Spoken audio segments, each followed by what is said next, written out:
Janine, right?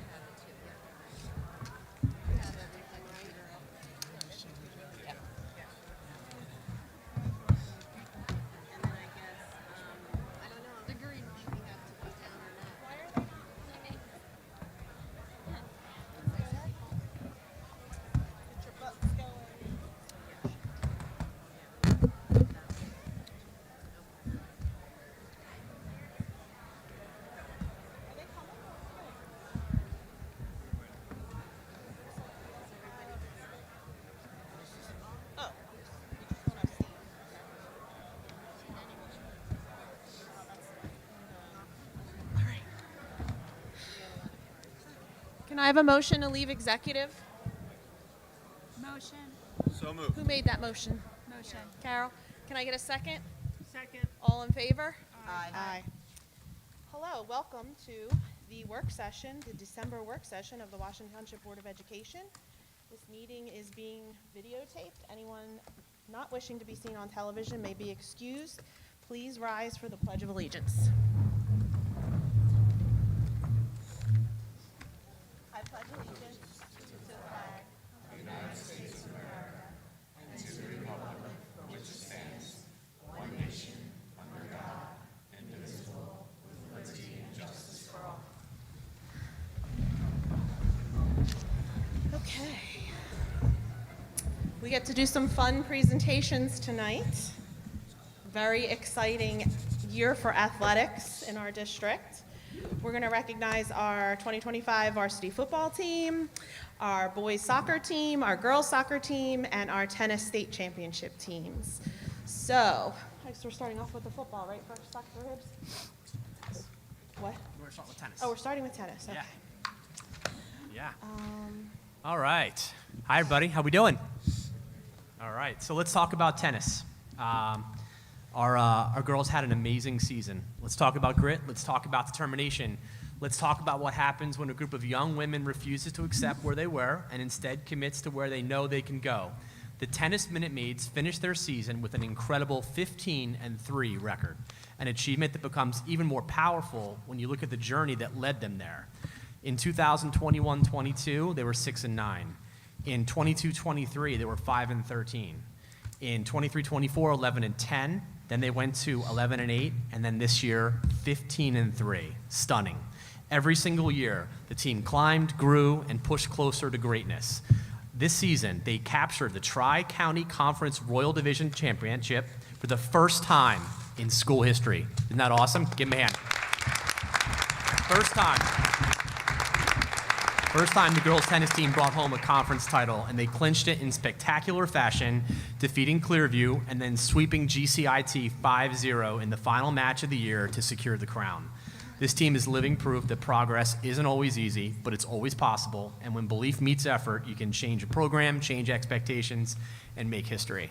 So I'm going to read all four, and then after that, Mr. Murphy is going to call everybody up for the coaches to talk, okay?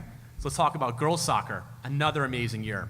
So the themes of grit and determination still apply. The Minute Maid girls soccer team, they had an amazing 14-6-3 overall, and they were 4-1-3 in conference play, including hard-fought victories over Williamstown and Kingsway, accomplishments we haven't seen in 3 years.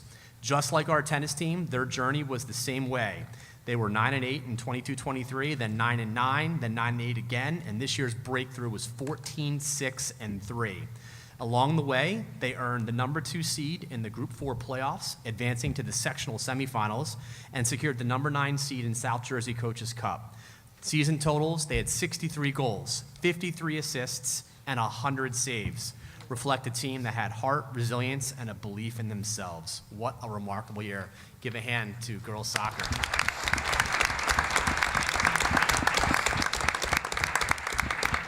Let's talk about boys soccer. An amazing season. Boys were 22-2, which is just an amazing year. They won the Tri-County Conference, captured the Coaches Cup for just the 4th time in school history, improving on last year's strong 13-4-3 record. So when you're 13-4-3, you don't have much room to give to get better, but 22-2 is just downright amazing. This group rose to the challenge. 74 goals, 57 assists, and 141 saves tells the story of a team that played with passion, heart, and believing in each other. And if you caught any of these games, these guys were always on fire. They showed resilience in tough moments, humility in big moments, and heart in every moment, creating memories that will be talked about for years to come. So let's give a big hand to boys soccer.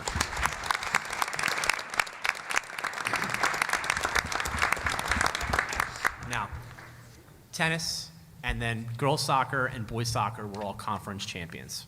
Let's talk about football. This year was something else entirely for the Washington Township Minutemen. A season that will forever stand among the greatest in school history. The facts tell the story, 14-0, only the third undefeated season ever, joining 1970 and 1992. They were the division champs, the sectional champs, and the Group 5 state champions. Amazing. Give them a hand.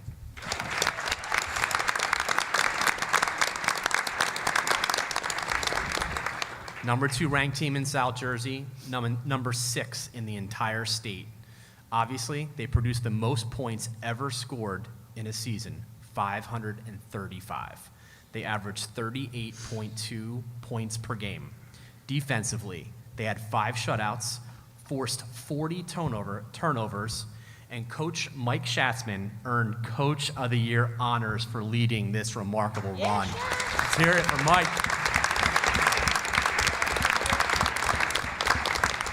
Their journey ended on the grand stage of MetLife Stadium, where they finished the job and brought a state championship back to Township, a moment our community celebrated together during an unforgettable parade. This team was exceptional in every phase. More than 2,500 rushing yards, over 1,600 passing yards. Cole completed over 70% of his throws for more than 1,500 yards, 23 touchdowns, and only 4 interceptions. Let's hear it for him. Number 1 in our team and in our hearts. My son had the honor of catching Cole's balls, and he said, "You threw a darn good ball, Cole." Colin rushed for over 1,200 yards and 16 touchdowns. Paris led us with over 500 yards and 5 touchdowns. Defensively, they only scored 154 points against us, about 11 per game.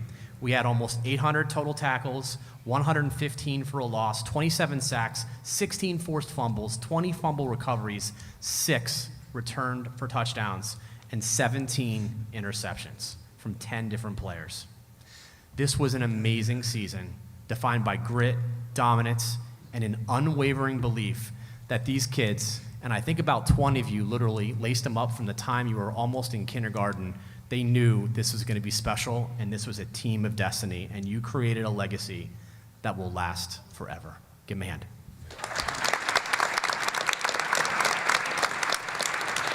So we had amazing accomplishments across all of our athletic teams, but these 4 specifically did amazing things this year.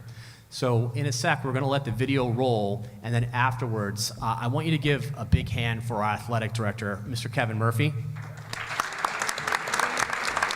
Kevin knows every child's name. He knows everything about kids. He cares. I've never met anyone who knows more about sports, and we are blessed to have Mr. Murphy as our athletic director. So afterwards, Kevin's going to call up the coaches. So let's roll the video. Will we be able to see it on the side screens? Yeah.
Good evening and welcome. There's no better way to tell a story than with a picture. And I'd like to thank Danielle Moore from the athletic department for putting that together. There's true joy in that photo, in each and every photo, right? And to steal a page from Teddy Roosevelt, the man in the arena, I'm just going to recoin it, the Minute Man and the Minute Maid in the arena. And there's no greater way to celebrate victory than, as Dr. Hibbs explained, the journey and the path to our first team that came up here. Because there's a lot of tears in the 3 years going over what happened and the progression that our tennis team made. And to be that person, to be that Minute Maid in the arena, and to dare to be great, our Minute Maid tennis team did that. And I'd like to bring up our tennis team and Coach John Basili and Coach Andy Holmes to share a few thoughts on the Minute Maid 2025 Tri-County Conference Championship, the first in school history.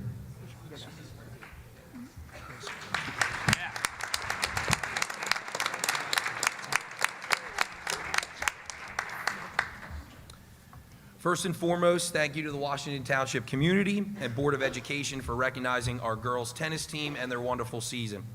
Ladies, the season was a historic accomplishment in our program. You didn't just win a conference championship, you won the first one in our school history. In August, our goals were simple: have a better record than last year and beat Clearview and Kingsway. But by the end, we exceeded those goals by going 15-3 and dominating our conference. The team became a family. The goofiness on and off the court and the camaraderie made me so proud to coach this team, and a lot of them all bringing back seniors over the past 4 years. They created this season with hard work, dedication, and teamwork. That banner in our gym will hang forever, but it belongs to you. You are the groundbreakers and champions. Congratulations, girls. We cannot be prouder of the unforgettable season. Thank you.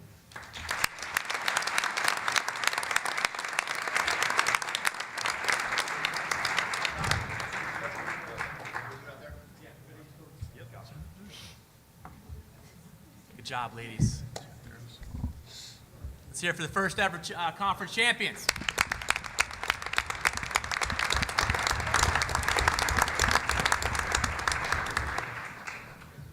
Sticking with the theme of joy and the dare to go out and play the schedule that our Minute Maid soccer team played this year, and to wind up on top as Tri-County Conference champions is nothing short of spectacular.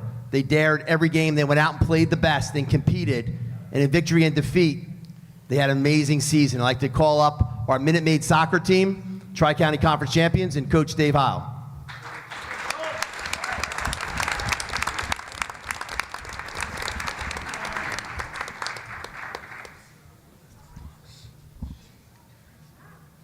As Coach Heil works his way up, he's been in his second year here at Township. He's a true technician of the game. And this morning, I shot him a text. I just found out this morning that Coach Heil was named the 2025 Tri-County Conference Coach of the Year by NJ.com. Congratulations, Coach.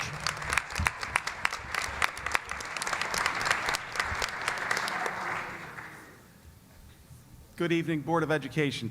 Thank you for honoring all the student athletes tonight and their accomplishments. I am honored to speak about this amazing group of young ladies who, as you've heard, have accomplished things that haven't been done in many years in the program. This team was filled with leaders who set the standard for the teams to come both on and off the field. They are conference champions, sectional semifinalists, secured the most wins in a season since 2018, earned a bid to the Coaches Cup, which hasn't been done since 2022, and beat Williamstown and Kingsway, which hasn't been done in 3 years. These Minute Maids helped me reshape the culture of the program. They approached every game with heart and determination, and most importantly, they mentored the underclassmen, demonstrating discipline and commitment that lead to lasting success. Thank you to the parents, families, fans, and administration for constant support this season. Thank you, ladies, for making my second year as your coach a memorable one.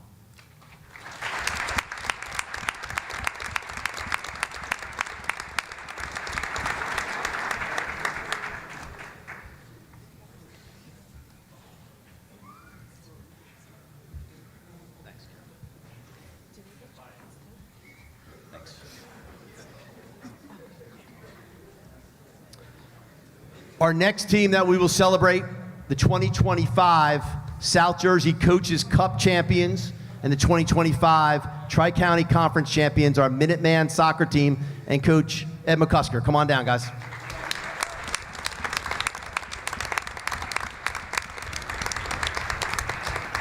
There's one thing that stood out from early August with this Minuteman soccer team as you watch them train and grow and develop as a coach. Coach, what did we start the season? 0-1-1? 0-1-1. And the Shawnee game, I watched the clip. Final score was 4-1. And when you watch the clip, Coach Egan's walking out. I don't know if he's walking out because of that Shawnee game. But that first game was not a pretty game to watch. And then to see this team then finish the season 22-2 in the toughest division, I think in the toughest division, and to win for the fourth time in school history, the South Jersey Coaches Cup is truly amazing. So, Coach Ed McCusker. Thank you, Mr. Murphy. Thank you to the school board. I gotta take this off. Thank you to the school board, Dr. Hibbs, for all your support this year, to all the families that came out and watched. The boys this year were unbelievable. As a coach, you know, showing up to practice sometimes, you're like, you know, what are you going to get in August? And then by the end of the season, it was the same thing every day. And the tenacity, the grit that everybody showed throughout the season, as a coach, you couldn't be more proud. And I do want to thank our coaching staff, again, our families, our booster club, and all the other athletic programs. Congratulations. What a year for fall sports. I mean, I couldn't be more proud to be a coach and a teacher in this town and to see these young men grow and be the players that they are. So thank you again, and best of luck. So.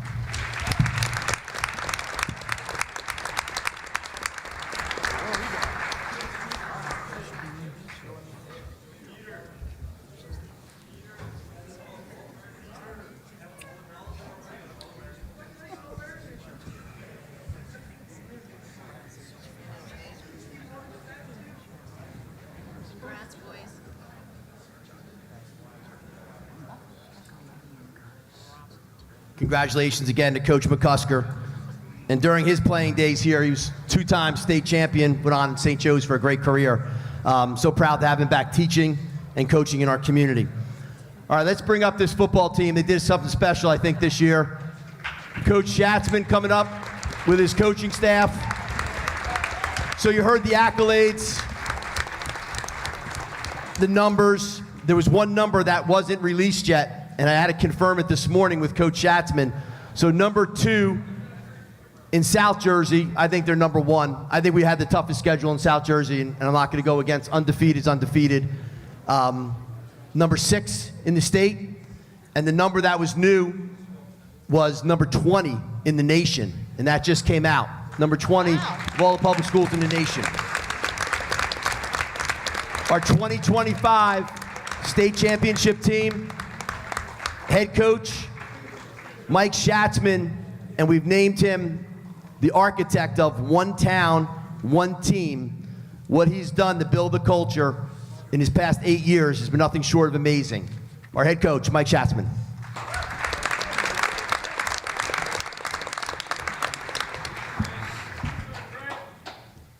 Good evening. On behalf of the Minutemen football program, I want to begin by thanking the Board of Education for your support of our student athletes. Your commitment is to providing opportunities for our kids is truly appreciated. I also want to recognize the other fall sports teams, Dr. Dave Heil, the man, girls soccer, has that thing rolling, the magician, Ed McCusker. Ed has been a great, pleasant surprise. We share a locker room together, and if you know Shane Snyder, I got an opportunity to share a locker room with him for quite a bit my first couple years, and Ed has been a blessing. And then obviously Coach Basile and Coach Holmes, they're laughing because they know what it's like. Congratulations to all you guys, and my number 1 student, Lucy Hallex, number 1 student, Coach Tom Brown's granddaughter. So I had to give her a shout out. All right, back to football. I want to recognize our administration, Dr. Hibbs, Mr. Anderson, Mr. Savarese, Mr. Saya, Mr. Basante, Mr. Muselli, and Ms. Costello for everything they do behind the scenes to help our program operate at a championship level. We appreciate your support every single day. To our athletic department, athletic director Mr. Kevin Murphy and assistants Andy Fisenmeyer and Danielle Moore, thank you for your tireless work, organization, and dedication to our athletes and coaches. We do not have success without you. They are without a doubt the best athletic department in the state of New Jersey. To our athletic trainers, Dr. Eric Schwartz and Ms. Steph Motions, thank you for all you do for our athletes. Whether it's treating an injury or just having a one-on-one conversation, it is greatly appreciated. A special thank you to our coaching staff, our 7 paid coaches and 15 volunteer coaches. The time, energy, and heart they pour into our kids is extraordinary, and our success is a direct reflection of their commitment. I couldn't thank you all enough for everything you do. I'd also like to thank our managers, Lexi, Liv, Jayla, and Hannah, for keeping us organized and prepared and running smoothly every day. Most importantly, I want to take a moment to talk about our players. The group accomplished something truly historic. They finished the season undefeated, only the 3rd time in school history. Dr. Hibbs I might hire him for a statistician. He's got all the stats. Winning the Group 5 state championship and cementing themselves as the greatest team in Washington Township history, and that is without debate. What makes it special isn't just the wins, it's how they did it. With toughness, with selflessness, with a commitment to each other that never wavered, they showed up every day, put the team first, and played for their school and their community with pride. Win now and walk together forever. Thank you all, appreciate your support. It's been, I haven't really slept or even had a chance to breathe over the last week here, so I appreciate everyone, appreciate all your support, our staff that's here. Thank you guys so much for all you do. Thank you for hitting me up when the guys are not behaving themselves as well. I appreciate that before it gets to Mr. Savarese and all the other administrators. Thank you again, I appreciate it. Have a great night. Coach, I just wanted to say something to the football team in particular. I attend all of your games with a Williamstown native, and in the beginning of the season, he was saying, y'all doing this, y'all doing that. By the end of the season, it was, we, and he was talking about being one of you. So I just wanted to say that you have turned people to come to Washington Township and enjoy football because of this team and how great they are, and that's huge. You have all these accolades, but then you have these people that are sitting on your side, dressing for all the different themes and things like that that are really unexpected, and those little things matter too. So I just wanted to say thank you for a great, entertaining season.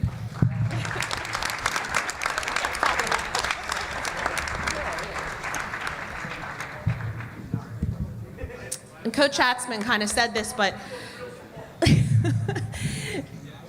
enough can't be said about our coaches, all of our coaches, our soccer coaches, our tennis coaches, our football coaches, everyone who coaches all of the sports, and also work in our schools. A lot of them work as teachers in our schools, as long-term subs, and things of that nature, and really serve as mentors to the students, which I think is invaluable. And it's not just to the team, it's to other students that they have in their other classes. So like Mr. Schatzman, Mr. Holmes, all these people, they serve as mentors to the girls and the other boys too that don't play sports. So enough can't be said about these coaches. Actually, maybe that is enough that can be said. Thank you. And so I'd like to just end this with thanking the Board of Education, Dr. Hibbs, his entire administrative team for supporting over 550 student athletes that came out this fall to participate in our athletic program. Dozens of coaches, both paid and volunteer, for their timeless and sacrifices that they make to make special moments. To our student athletes here, you've made us proud, not only in championships, but how you carry yourself and conduct yourself and represent our school district day in and day out. And to Ms. Kazempel's point about not only with the football team, the number of fans that come out to games, but in our Kingsway state semifinal game, we had over 15,000 people. In addition to the 4,000 people here live, we had over 15,000 people watch that game live on YouTube, which is an amazing number. So again, to our Board of Education, thank you for allowing us to have this moment this evening to celebrate all our student athletes and coaches in education-based athletics. Thank you.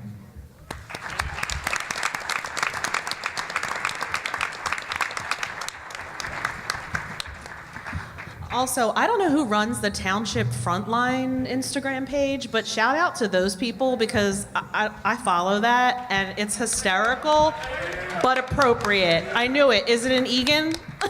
Is it one of the Egan kids? You're very appropriate with it. Not all those fan pages are, and it's hysterical. So, yes, the board Okay. So, if you don't want, I was just going to say, if you were only here for the presentations, you can take a moment and excuse yourselves. Which is a lot of people.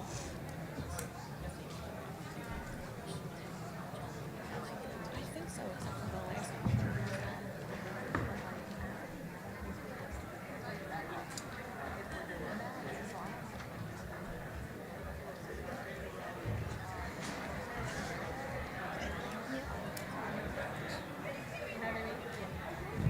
And we have to go back into executive anyway once we hear from Romero. Okay. Any items of discussion? I feel like I have to freely hold this microphone like this. Anyone have any items of discussion? No? No? Okay. We will now have a report from our Director of Data Technology from Mr. Distilio. He's going to give us a report. I hope you're going to report out on the website. It looks fantastic. I don't know if anyone said that to you publicly That yet. was the first thing I was going to mention. So Okay, I thank don't want you. to steal your thunder. So for those out there, we've launched the new website. It's going very well. There's a lot of new features in there. There's a lot of more accessible features as well. And just want to make a shout out to my colleague Matt Pacina, Kathy Krasnowski, and Lynn Promise.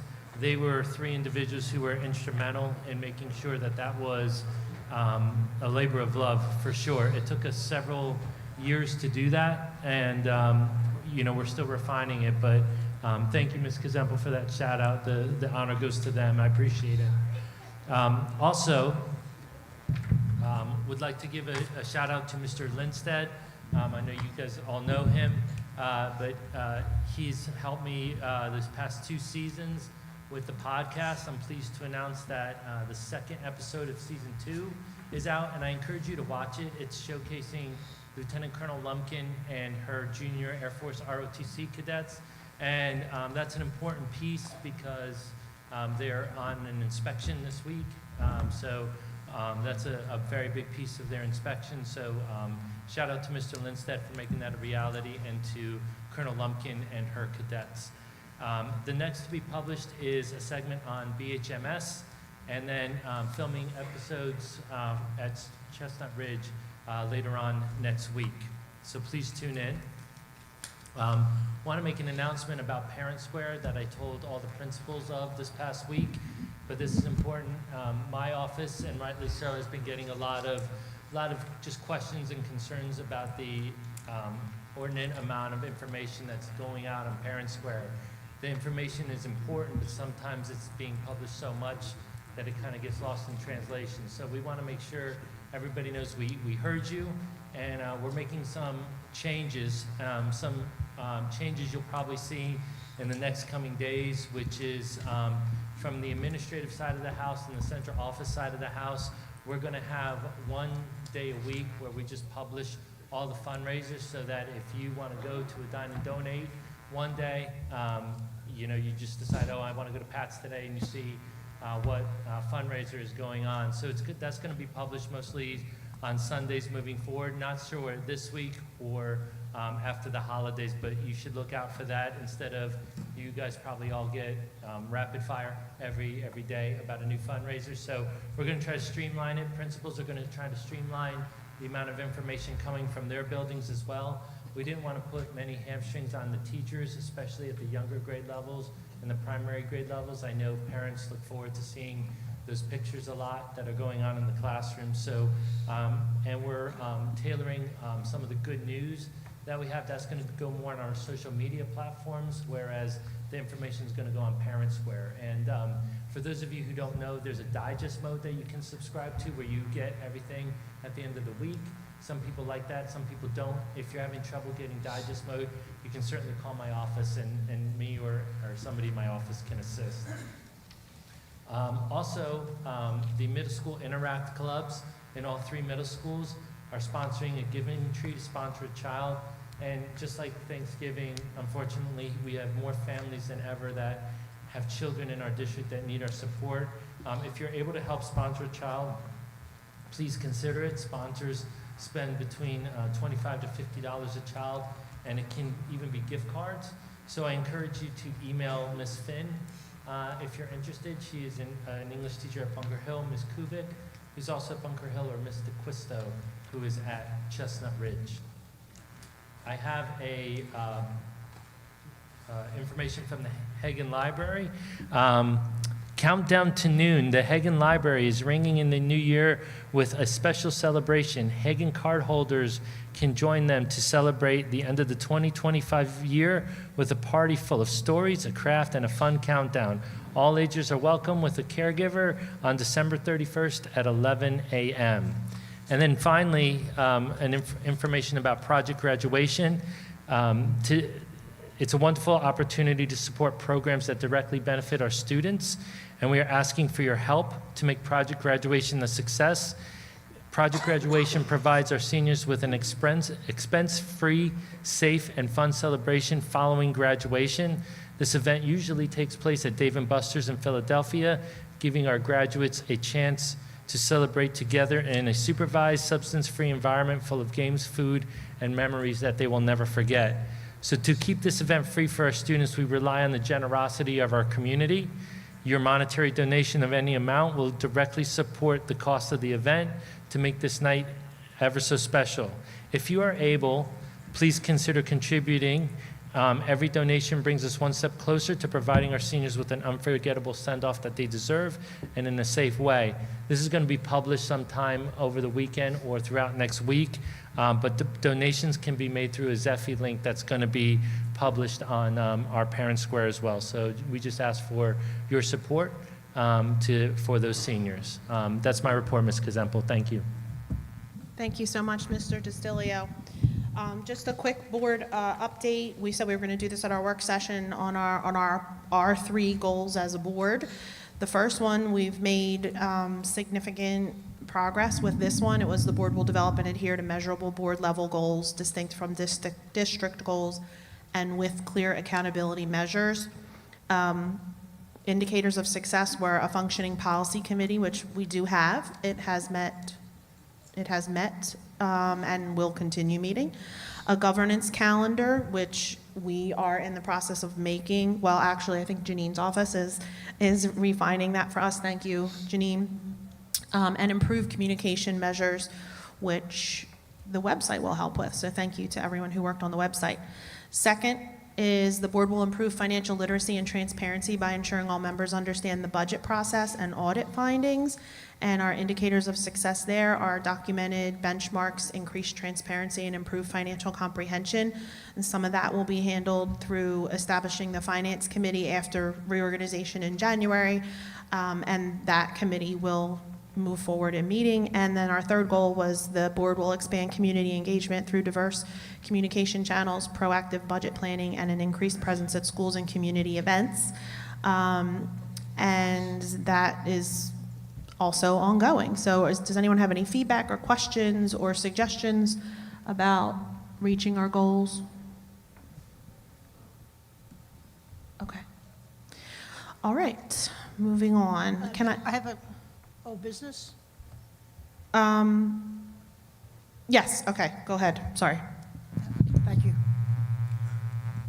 I'm going to make a motion to amend board minutes from August 20th, 2024. A little bit of background. On that particular day, late in the afternoon, and with little discussion, the board received Dr. Hibbs' merit goals for 24-25. During the board meeting, former board member Sean Lindsay did a walk-on motion. Several board members indicated that they didn't have enough time. The vote was 4 yeses and 4 abstentions. Yet the minutes reflect that the motion carried. I'd like to make a motion that those minutes be corrected, that the motion did not carry. I'll second that motion. Okay, there's a motion and a second, so we're in discussion. Pretty sure we got legal advice on this in the last executive session that suggested that there's a time clock associated with that. I spoke to the solicitor. There's no time limit on this. If Aaron wants to speak to it, you can. I thought we investigated it the last time, and through legal advice, we were told it was a 90-day limit to change minutes. There's a 90-day limit to file petition of appeal to overturn a board action. There's no limitation on when a board can correct a minute from a past meeting that I'm aware of, that we're aware of. We did discuss, separate and apart from the matter of amending minutes, other legal issues that might be implicated by doing so, and some questions about that, and those issues are still there. But in terms of whether or not the board, if it chooses to, can amend or correct minutes, it has that power. Yeah. For the people out there and the people watching, when a vote is taken with a superintendent's contract, you need 5 votes. It only passes with 5 votes. We did not have 5 votes, so I'd like the motion to be reflected to what truly happened. It did not carry. Connie, what's the date again? August 20th. 2024. August 20th, 2024. You have the tape If you on go that, on Connie? YouTube, it's under 2 hours and 4 minutes. Well, where is it in the minutes? I see in the minutes a 4-4 deadlock vote. Wait, am I looking at the wrong thing? Work session for August 20th, 2024. It says there's a 4-4 vote deadlock, it says, to appoint board members. But I'm trying, Talking about the vote for the merit pay.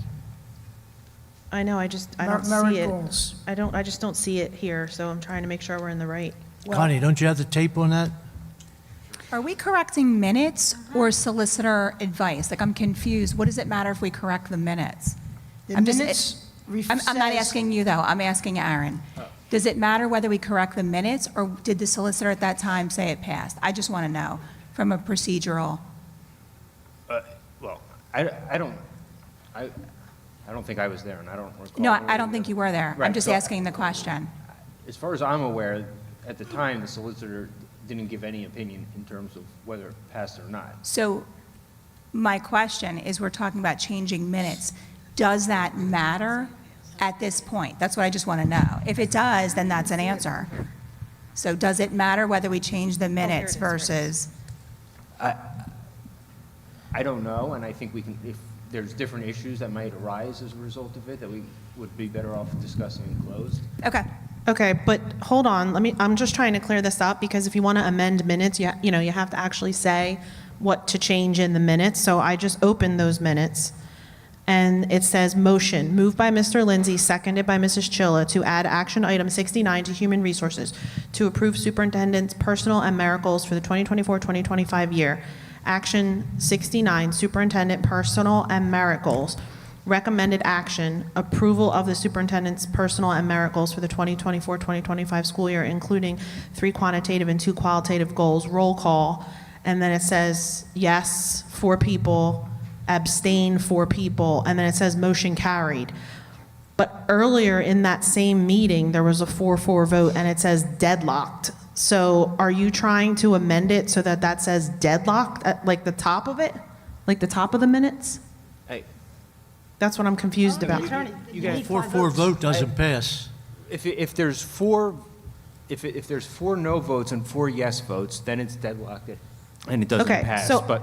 I'm trying to clarify what she's saying, because her motion Right, says but- amend the minutes, but she didn't say what she wants to amend. Right. So which as opposed to if it's 4 abstentions and 4 yes votes, then it's 4 yeses and 0 no's. So 4 yes, 4 no is different than 4 yes, 4 abstentions.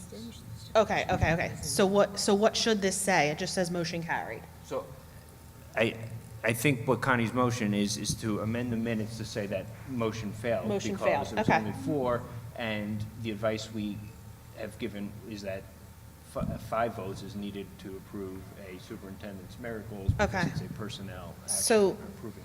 Connie, your motion should be you want to amend the minutes from the August 20th, 24 meeting on action item 69 to state that the motion failed, not that the motion carried. Correct. Okay, I just want to be clear. Continue with discussion, sorry. So I just got some. So I guess at the time, the minutes should reflect what happened at the time. The minutes reflect the vote, who voted yes, who voted no, who abstained. It also reflects what was communicated to the public of the motion carried. That's also what's on the tape, that the motion carried, right? I don't know that amending the minutes would be the right way to address if something was done procedurally wrong. The minutes reflect what was said, the minutes reflect what was communicated to the public. So I guess my question to the solicitor would be, if someone's trying to say that it was done incorrectly, I don't know that you would amend the minutes for that. You would have to do some other type of procedure for that. That's how I would think about it. Let me address Well, let me okay, I have a address, question. Who Question was to said the yes? solicitor. Who said the motion passed? It doesn't say it in there, it just says motion carried. let me address that. That's true. If you go on 2 hours and 4 minutes, it's Dr. Hibbs that says abstentions don't count, move on. My point is Who that said it that? did not, the motion did not carry because there was not 5 yes votes. That's what my motion is about, to correct the minutes. It should not say the motion, it passed. It should say it did not. Okay. And the answer to your question is it depends on what the person who's trying to accomplish. If they're trying to amend the minutes and that's it, then perhaps amending the minutes is what they need to do. But if there's other goals, then other actions perhaps might be needed, which we can discuss more in executive. Say that again, Aaron. I didn't- Yeah, trying to answer the question, which was, I think the question was, is amending the minutes the proper way to challenge the outcome of the vote? And, or I guess it wasn't phrased quite like that. So I said, the answer was, if what they're trying to do is amend the minutes, then yes, then that would be the proper way to go about doing that. If they're trying to accomplish something else, then the answer might be different, that maybe something else. Well, if you amend the minutes, then the motion didn't carry. So we assumed that the merit goals were passed, and they weren't. Well, so one might make an argument that the motion carried or didn't carry based on the votes, regardless Right. of what the minutes reflect the outcome, regardless of what the Did it minutes carry say. or not? If it's 4 yes and 4 no, if that happened right now? That would what- not be sufficient. That would not pass. That's what I need to know. Were there any What about abstentions? all those months then? And honestly, this should probably be moving to executive. They should take your advice on that. If you're gonna do it. After all this time, there's already been legal advice that said that it passed. Steve? Weren't these I'd- approved by the county superintendent? They were. I'd like to call the question. Okay. This is never going to end. Just Okay. bring it to a vote. Roll call, please. What do we vote on? I don't know what we're voting on. Okay. You're voting to amend the minutes so that of August 20th, 2024, item 69, so that instead of saying motion carried, it says motion failed.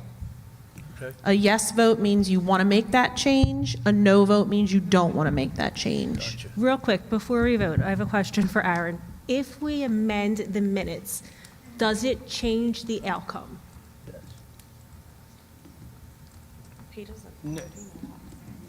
No, No, and what's the outcome?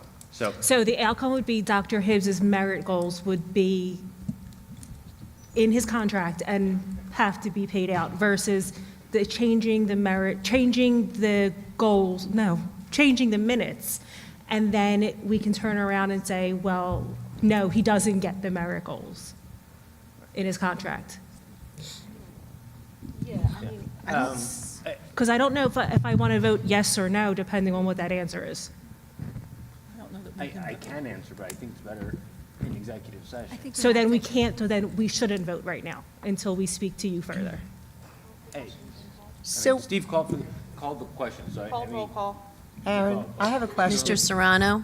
No, I have a question. I'm not Call the voting. question, and I asked for roll call. Discussion stops. Yes. Mrs. Baker? Not voting. He doesn't want it to be discussed.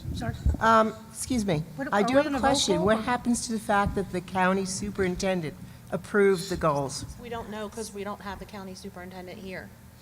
Do you want the minutes to reflect what the vote actually, what resulted in, or not? And then that's the next step.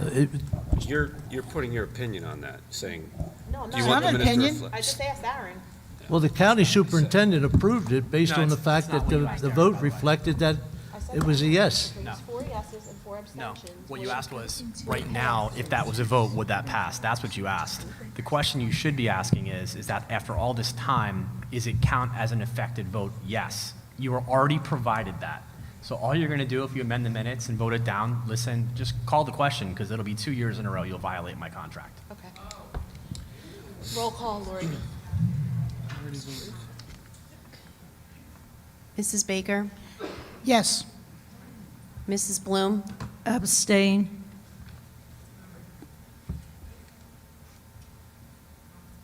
Mrs. Clancy? No. Mrs. Chilla? No. Mrs. Hartong? Abstain. Mr. La Liberty? No. Mr. Ross? Yes.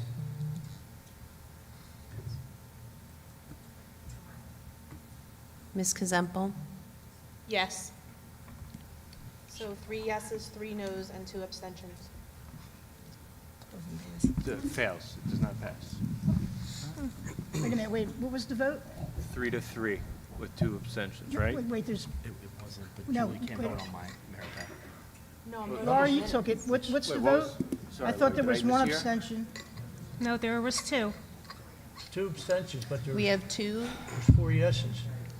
I counted 4 yeses. No, my God. Pat and Linda abstained. Yeah, but I counted 4 yeses. Myself, you, Ralph, and Steve. Connie's right. Aaron, Four- can it was Julie 4 effectively yeses. vote on this because she's conflicted on my employment? So it doesn't pass, correct? Because we just discussed. Lori, what was the outcome of the vote? Was it 3-3? 4 yes, 4-3. 3 no, and 2 abstain. Yes, yes. So the vote, so it carries.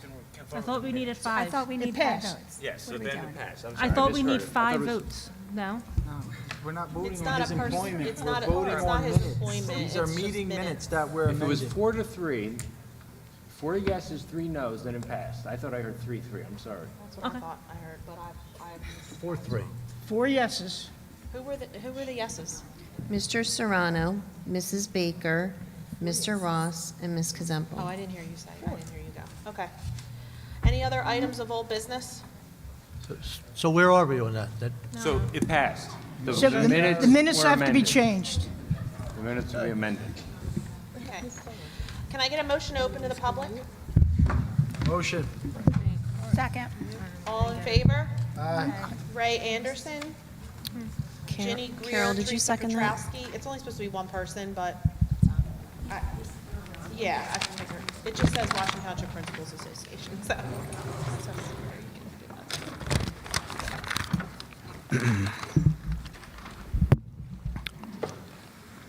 Good evening, everybody. We are here tonight as the Executive Committee of the Washington Township Principals Association and all of our membership. As you may recall, I spoke last month about the continued failure of the Board of Education to vote on the contract of our unit despite having a signed memorandum of agreement. To recap, our contract expired 18 months ago. In June of 2024, And we stand here today still with no contract for our members, who, along with the amazing teachers, supervisors, and support staff, keep our district running each and every day as we provide education, leadership, and love for all of our students consistently and directly from the heart. After starting the negotiations process in November of 2023, despite all of the meeting cancellations, postponements, and delays, the 25 members of the Washington Township Principals Association continue to come to work with a smile on our face to make sure that our students and staff receive the very best that we have to offer day in and day out. Evening events, weekend commitments, late night phone calls, and other various happenings that pop up throughout the year are embraced by our team.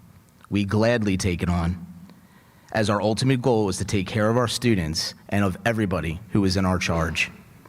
To be clear, a memorandum of agreement was signed by our WTPA Executive Committee that consists of Ginny Greer, our Vice President, Teresa Petrowski, our Secretary Treasurer, and I as President of the WTPA, as well as the 3 Board of Education members who are on negotiations, who are Connie Baker, Stephen Serrano, and Ralph Ross. In that MOA, a percentage was agreed upon and therefore is already established. The financial portion has been complete. So for the benefit of the public, that has been negotiated and determined. This places our unit in the very same situation as our colleagues whose MOAs appear on the agenda tonight for board approval.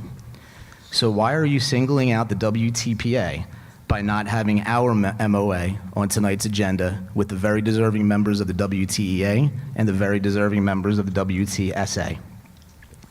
Therefore, on behalf of the Washington Township Principals Association, we are respectfully requesting that a motion be made tonight for a vote to approve the contract of the WTPA alongside the contracts of our esteemed colleagues in the WTEA and in the WTSA. After an 18-month-long process, the time has come to move forward as a district and to acknowledge the hardworking administrators who keep things running with our amazing school communities. We do not do this alone. We have an entire army with us every single day that we value very much and cherish working with them very much. And we deserve to be here the same as everyone else. This cannot be delayed any further. To drag it out any further is nothing short of disrespectful to the work that we do in leading our schools every single day. So my question is again, will you make a motion to do the right thing tonight to a vote to approve the WTPA's memorandum of agreement? Thank you. Mrs. Baker, Mrs. Baker, I have a question. Can everyone hear me? Is this mic on? Yeah. All right. The mic wasn't on. Mrs. Baker. I think you have to be careful with. No, I know. We have a signed MOA, correct? Yes. Okay. You were seeking one other piece of information. Let the solicitor. I'm not discussing I don't want to get anything. into negotiations. I'm not discussing anything. You were waiting on one piece of information. You received that piece of information, correct? And hopefully, we were going to be able to talk in executive. We're going to go back, so that'll come up. But I'm not going to get into negotiations here. I don't want to get into it. Can we, if we go back into executive at some point tonight, can we walk it on tonight? Is my question. To discuss what you were waiting on. I'm not detailing any specifics, but is that possible? I think we need to go into executive and explain to the full board what we have. Okay. All right. It'd be nice if we could get a copy of it as well at some point. That'd be great. Yeah, can we get an email? Can we get a copy of that? I thought that was sent. No. Ginny, didn't you send the MOA?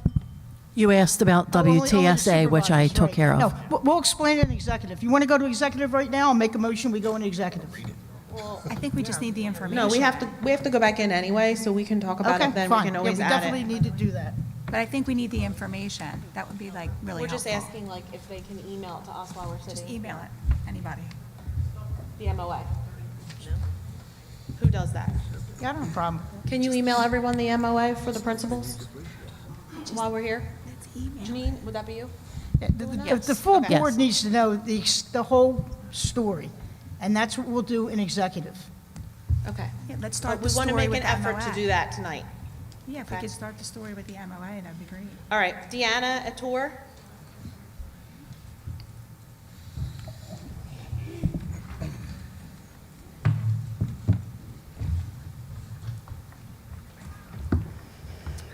Good evening, ladies and gentlemen of the board.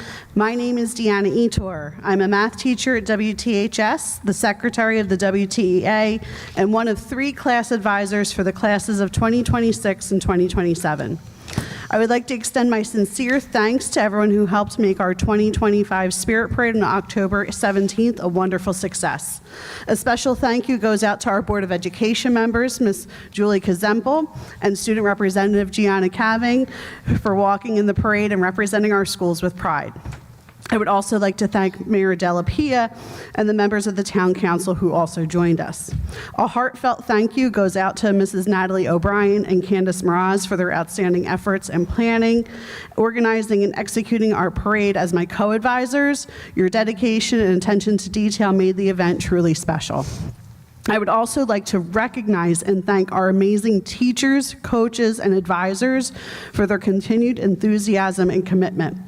Christina Richardson, Issa Jackson, Calvin Spencer, Shannon Malloy, Brittany Mason, Shara Kevin McNamara, Christine Bochansky, Heather Nicholas, Lexi Belmarioni, Juliette Ramos Jimenez, Nicole Vanier, Andra Williams, Jessica Slates, Jessica Higuerita, Lauren Policia, Spencer DeLaurentis, Alex Ackley, Melissa Callahan, Erica Rager, Velvet McNeil, John Steffen, Jessica Kelleher, Jennifer Monaco, Laura Mazziata, Cassie Tomzak, Ariel Comer, Jenny Kerfoot, Samantha Reed, Julie Glassman, Jennifer Campbell, Megan Fissemeyer, Amanda Phillips, Patty Sukalis, Dale Biebel, and Dana Zelikowski.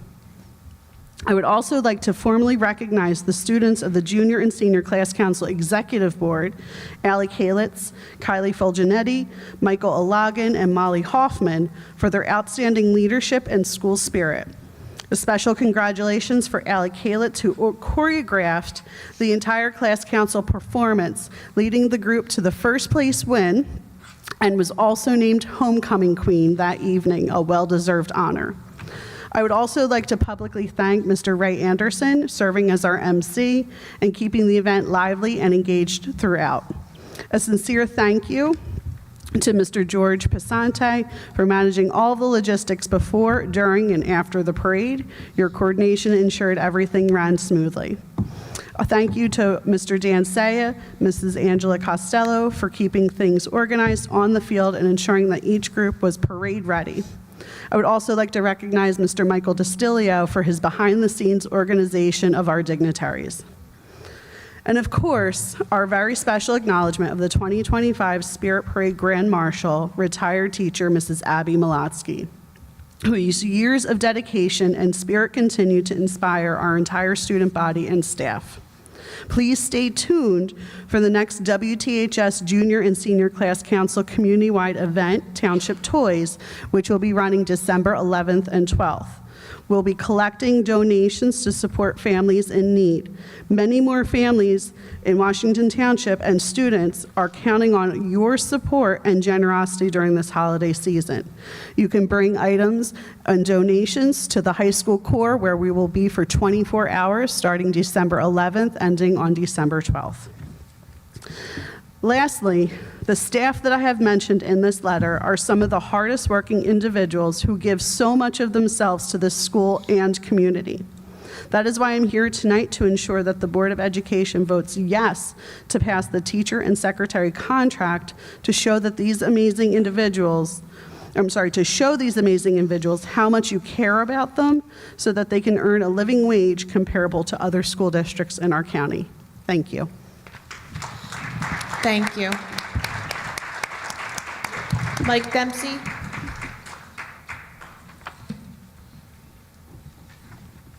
Hi, I'm Mike Dempsey. I teach math at the high school, and disappointed that I got to be here tonight to read this, but trust is earned. And, after hearing the conundrum over the minutes, it just reinforces why I feel like I need to be here.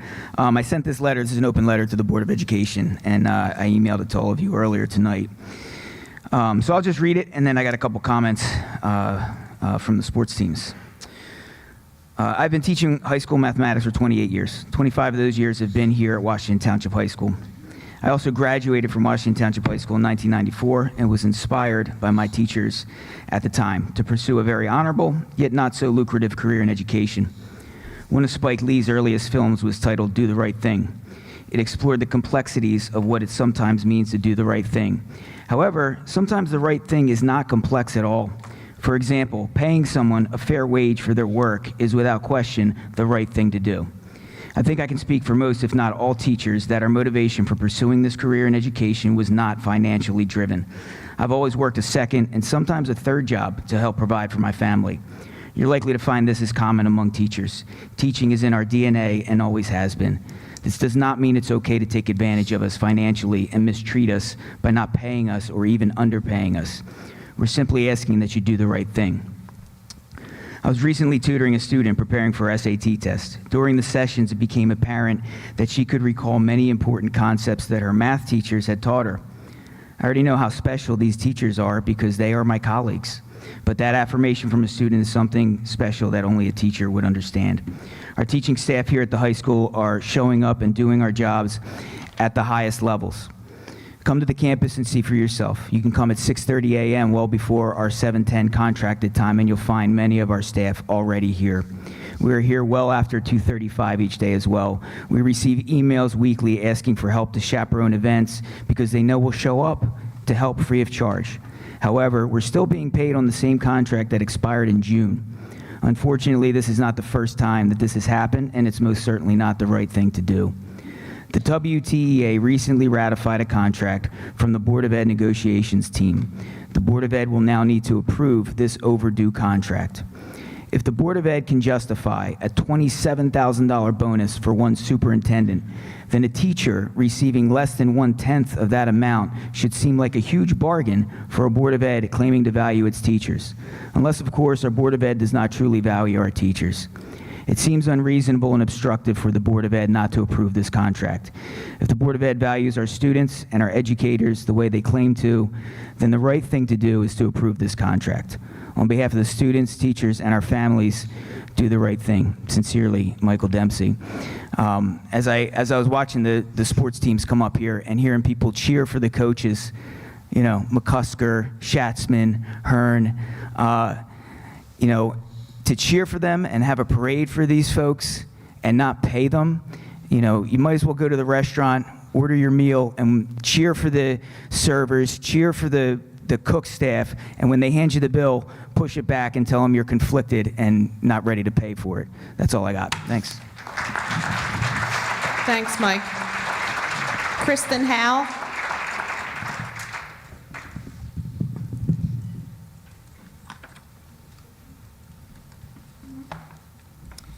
Hi, my name is Kristen Howe. I live in Washington Township, but tonight I speak as a teacher at Whitman Elementary School with 15 years of service in the district. I'm also the daughter of a board member who, because of my employment, can neither speak nor vote on matters affecting township teachers, so I'm not violating her position by speaking tonight. I teach special education for highly compromised learners in a self-contained setting. Most of my 15-year career in this district has been spent teaching first and second grade. My classes have included various combinations of students with classifications ranging from autism to specific learning disabilities, to communication impairment, to visual or any other physical or health impairment, to emotional regulation impairment, to even multiply disabled. The mix of individual needs has encompassed everything from simple modifications and accommodations I make daily to managing serious behavioral issues. I communicate continually with parents and the child study team to ensure that every child receives the best support and instruction to meet their individual needs and abilities. I'm actively involved with my students physically, verbally, mentally, and emotionally from the moment they enter the building until I get them on their buses in the afternoon. I'm with them, engaged, on alert, and on the move every minute of the school day. If you're responsible for children or even grandchildren, perhaps you can understand and imagine how exhausted I am by the end of the school day. But my work is not finished. Once the students have left, I make sure my room is neat and ready for the next day. I prepare lessons and materials, including whatever individual resources each student needs. And in my setting, I have to prepare many individual visuals and supplies for each child. I contact parents and organize data to support IEP goals. I learn and review new curriculum. I create and change out room displays for new units and new seasons. And of course, I handle whatever unexpected tasks or issues might present themselves on any given day. Some of this I accomplish before leaving the building. Some of it I complete later at home. It's a lot. But like most of my colleagues, I actually absolutely 1,000% love my job and I love my students. I give my all to them every day. I give my all to every child every day who's in my care.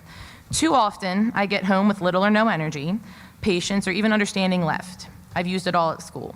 Yet, I reach deep down to find the same levels of those necessities for my own family that I give to my students every day. I also have 2 small children. Sometimes that's a real struggle, but I don't give up because it's what my family needs, and because the work I do is so worth any struggle it requires. Add to that the worries we all face in an economy where the most basic items begin to cost what we once spent on only occasionally on things we considered to be luxuries. So when I speak about a new contract, it's not because I or anyone I work with seeks enormous increases or salaries equivalent to what the highest paid teachers in the state are given. We understand budget concerns, and we want to work with the board to meet those concerns and all other challenges. The contract our association negotiated with the board provides a fair increase that keeps pace with the average increase New Jersey teachers' units are receiving. No more, but also no less. We aren't selfish or self-serving. We merely want the same opportunity the average New Jersey teacher has been given to meet the rising costs we all face, without the feeling that we're constantly falling behind and neither we nor our paychecks will ever come close to catching up. We want to be able to leave work knowing we did our best and can also give our best to our own families. The negotiators of the board and the association tried to give us that with this contract. Please support them and please support us. Thank you. Thank you. Jill McGinley-Brett is next, but Aaron, could you look up and see how many votes the contract needs to pass? A majority of those voting. Okay, how many people do we have voting? We have 9 people. Who's not able to vote? I'm not voting. Oh, I'm just sitting here looking at 15 cards about this, and I don't really think it's going to fail. So that's why I'm like wondering, like the 3 that negotiated it, they have to vote on it, right? So that's 3. So you need. Julie, I can't vote. So- I'm the one that can't vote. The board has the option, under the board policy, to waive rules regarding public participation when necessary, and the board president has the ability to interrupt or cut off any speaker's statement when it's too lengthy. So what I would recommend is that if the board is inclined to try to abbreviate public comment, that you can make a vote to do so, and you can either consider shortening the comment period for each speaker for the rest of it, or just cutting it off after a certain amount of time. So those are options. Yeah, like can we just vote on it now? Sure. I disagree. I think we need to hear what the public has to say. I don't think that there's any guarantee of anything when you have 8 people But voting. it's almost 9 o'clock, and we're losing certain board members at 11, and I want to hear what everyone has to say too, but also I don't know. Look, how about we just give the option? I mean, you're making a statement, it's going to pass. The votes are here to I'm pass. asking how many votes it needs to pass. I am conflicted, I won't be voting. I would just recommend, because there's a recent appellate division decision that talked about allowing the public to comment before the board votes, that if you're not going to, you vote to suspend or modify the policy on public comment. All right, I'm not going to get into that. Jill, Brett? Hang on, Julie, I ask a question before you go to the next one. On the question of how many are needed for the vote, policy 0176, right, section 3 under ratification, says approval by the full board. Now, I understand the legally and NJSBA school boards say it only has to be a majority of those eligible to vote. But would we have to modify our policy for that? Because if it's if our policy says full board, but we don't go with that, wouldn't we be violating a policy? No, so there's certain requirements that some things be voted on by the full board. But when we talk about the full board approving something, we don't mean that every member of the board must unanimously vote for it in order for it to pass. It just means that it has to be brought to the full board and voted upon. The board's policy on voting, 0176.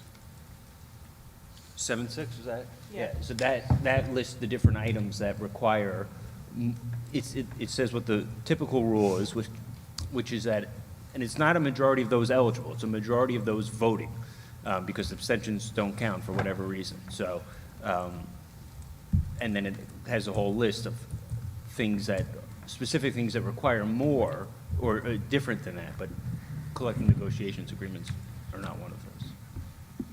So basically, what you're saying is that for this vote, it's a majority. It's a majority of those voting. Voting, correct. Yeah, that's what I'm saying. Okay, 4 votes, right. Majority of those voting, If there's including 7 votes. abstentions or not including abstentions? Abstentions do not count. They do not count, all right. Right, so abstentions, if somebody abstains, they are not voting. So if you had 8 people, 9 board members, 2 abstain, You would need 4 yes votes. So that's why I'm trying to get a sense of like who has to abstain. Carol said she can't vote. Pat can't vote. Is there anybody else that can't vote? No. Right. So that's 7 people. But I'm just saying, that's 7 people. So 4 people need to vote to approve the contract for it to pass. Correct. And 3 of them are on negotiations and signed the MOA. They need 1 more person, right? I'm just saying. Yes, the math works out, I mean, Okay, yes. I'm so not- if you want to, How how do you say we should hold on. proceed? Legally, can I make a motion that we vote on this, or do we have to close out public session first? If you asked me 2 weeks ago, I would have said, go ahead and vote. But because there was an appellate division, and honestly, I was involved in it, so maybe I'm a little, but, and it had to do not with approving a collective bargaining agreement, but had to do with appointing a member to a vacant position. Nonetheless, what the appellate division said was that because that board, in part because that board didn't have a public comment session, and they said they were going to before they took the vote, they ended up voiding that vote, and that was part of it. So I'm not saying you need to finish a session. I just recommend that if you're not going to, you do it via formal action to suspend the policy on public comment session. Okay, yeah, because Lori just told me that the other law firm we have to interview is going to be here at 9:15, so we also have to take a break at 9:15 to do that. So, anyway. Jill?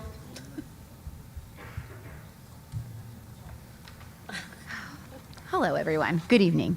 My name is Jill McGinley-Brett, and I have dedicated 17 years of service to this district as an occupational therapist.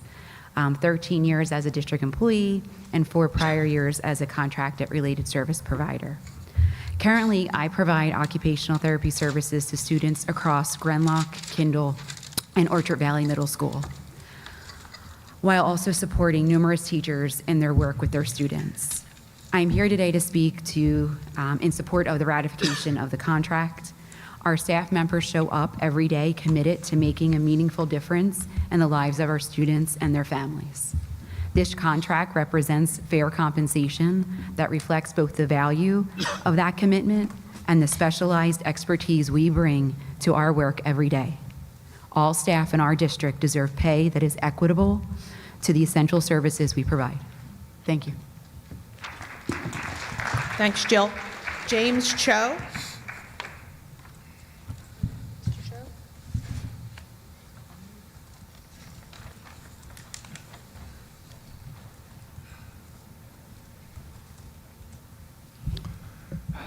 Good evening.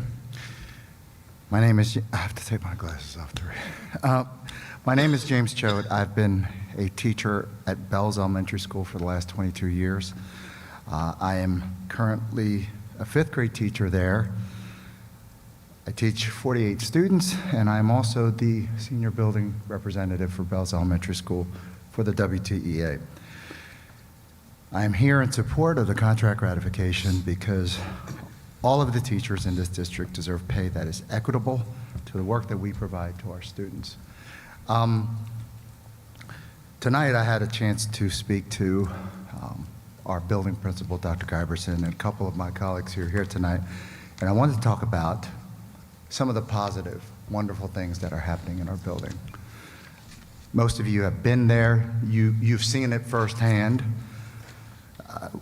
Currently, we have a giving tree, and I could tell you that our staff members have lined up to give as much as they can during these difficult times to give to those needy families of Bells Elementary School.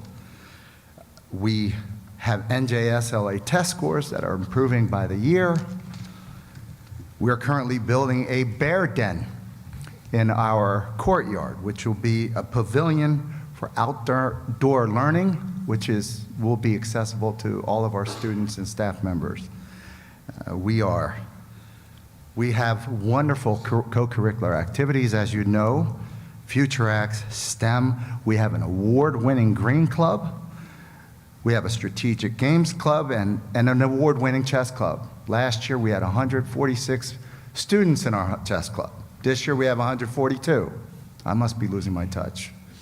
But I want to say, the tireless work that we do at Bells School, it's not just about teaching these students. We are part-time custodian, we are part-time guidance counselor, we are part-time parent, sometimes nurse. As I heard from one of my younger colleagues, part-time personal assistant, part-time lunch aide, part-time life coach. We do more than just educate, and I hope that you would consider the ratification of the WTEA contract so that it's not about, as Kristen mentioned, it's not about making more. It's about making what is fair. Thank you all. Thank you, Mr. Cho. Liz Coppola.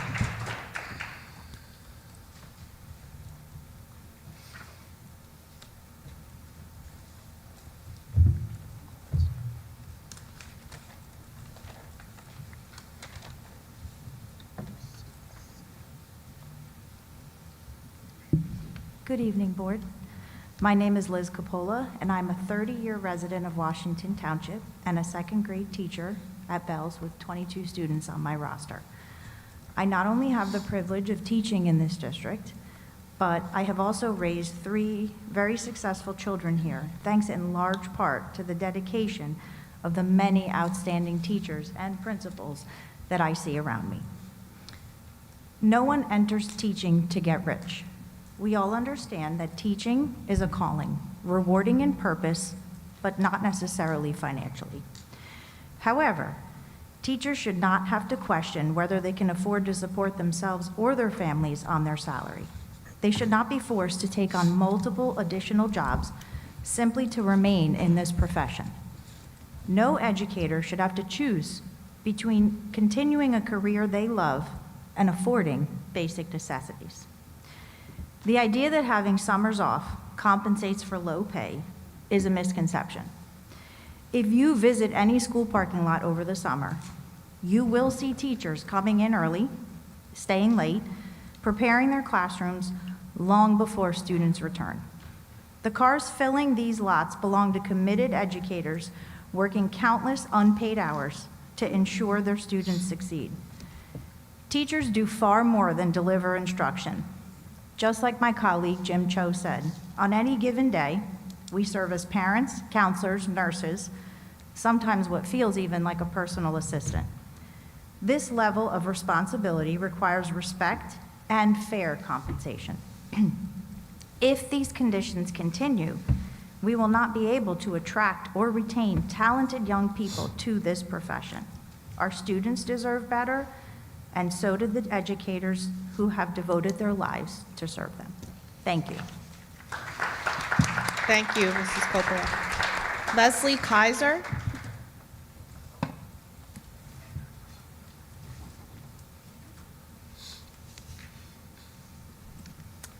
Good evening, Board.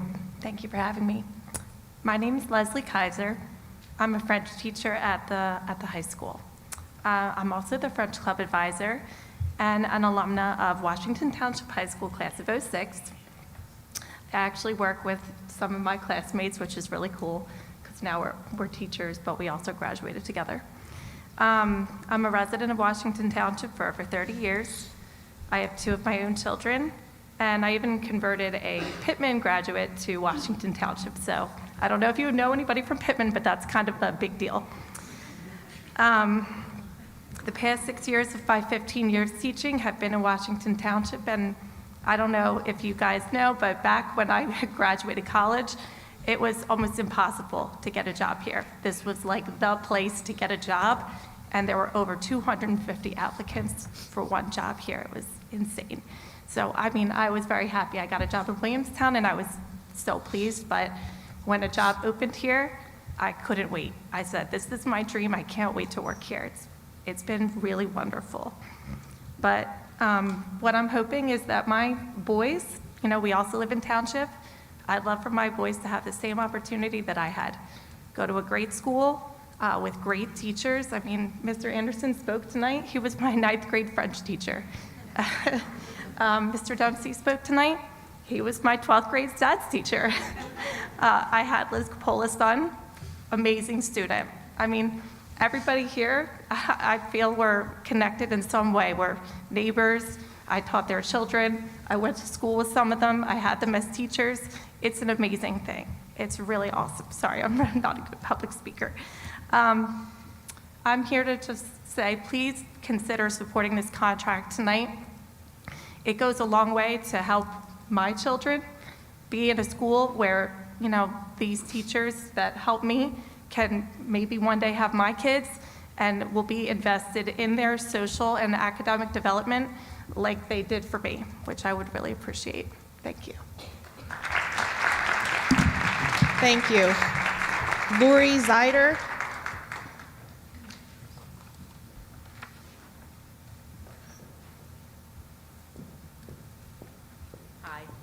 Good evening, board members, Dr. Hibbs. I appreciate the opportunity to speak tonight, and I will keep it short. There's not much I can add to what has already been said. I have had the privilege of teaching in Township for about 11 years now. I teach high school science, and I'm the co-advisor for the Science League. Teaching is not my first profession. My first profession, I have a bachelor's in geology and a master's in engineering geology. Teacher, I taught I worked for a very long time in another field and took a little time off with my kids, which gave me time to reflect. And I had the opportunity to work with young people when I was, between jobs, and made the decision to teach. I can't think of anything more important to do with my life. And so I felt compelled tonight to speak, to encourage you to please ratify the contract. I think that you almost have to be a teacher to understand what teachers do. Like the other speakers said, Mr. Cho, talked about all of the other responsibilities we have, aside from teaching. We're an ear, we provide an ear, a shoulder to cry on. We tie ties for ROTC. We love children. We love the kids we teach. We're passionate about teaching, but also about passing on our knowledge, instilling a love of learning in children. And when I began teaching here in Township, one of the things that impressed me most was the dedication of my colleagues toward their students. Time and time again, I watched my colleagues spend extra hours for which they were not paid, helping students to succeed. And this continues to be the case, and it's contagious. But teachers do need to be paid equitably. We've been working without a contract that was negotiated in good faith, and I thought that it was agreed upon.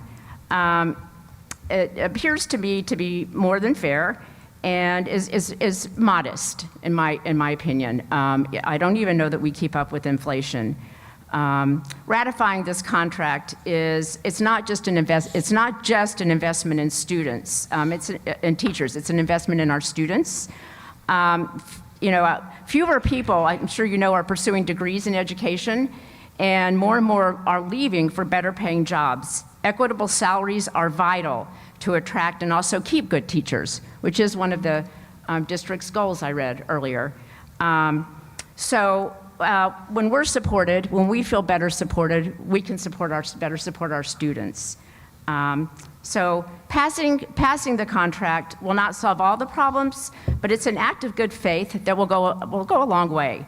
And a decision not to pass the contract sends the opposite message. I ask for you to please ratify the contract tonight, for us, and most importantly for the students. Thank you. Thank you. Nicole Nekowitz.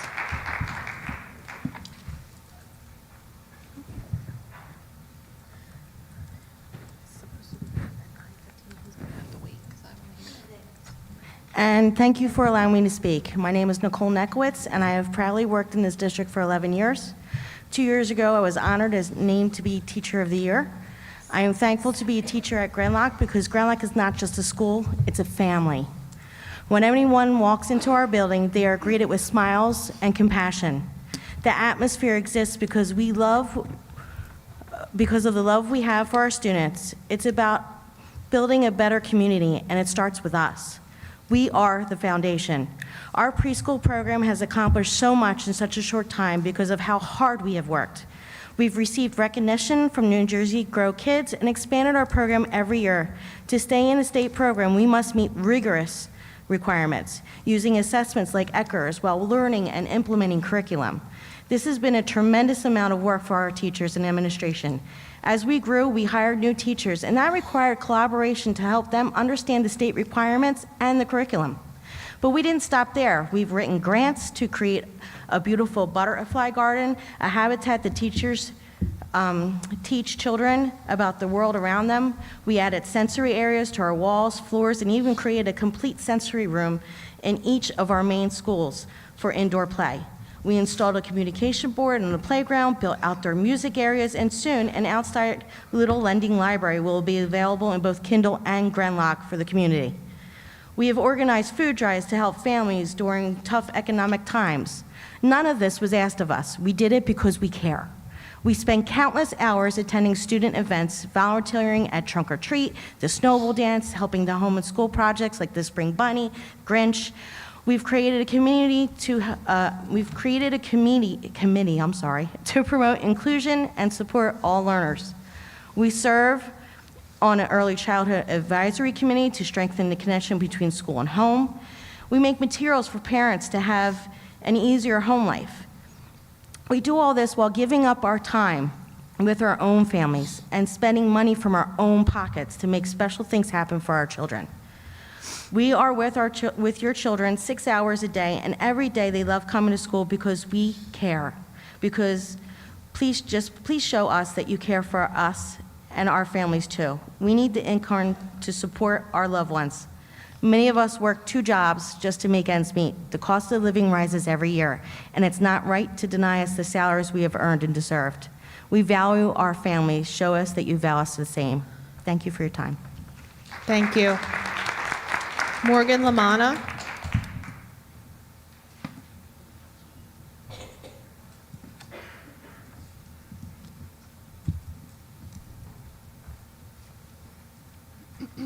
Good evening. My name is Morgan Lamanna. I'm a 3rd grade teacher at Wedgwood Elementary School. I've worked in the district for 11 years. I'm here this evening to show my support for the contract ratification. The teachers and secretaries in this district deserve to be paid an amount that reflects our hard work, which is reflective in our students' success. I'd also like to thank our principals for all of your hard work and dedication to your staff, students, and buildings, despite working to an expired contract. So thank you. Thank you. Thank you. John Gerwald.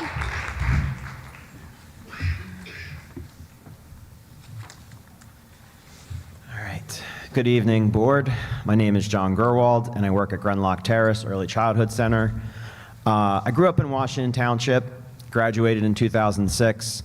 Mrs. Clancy was my third grade teacher, and she was actually my favorite teacher I ever had. So it's always good to see her. I've been a teacher and an educator in Washington Township for the last 9 years, 4 years as a kindergarten teacher, 3 years as a preschool teacher, and the last 2 years I've served as a preschool intervention and referral specialist, supporting our youngest learners and the teachers who work with them, all at Grenlock Terrace.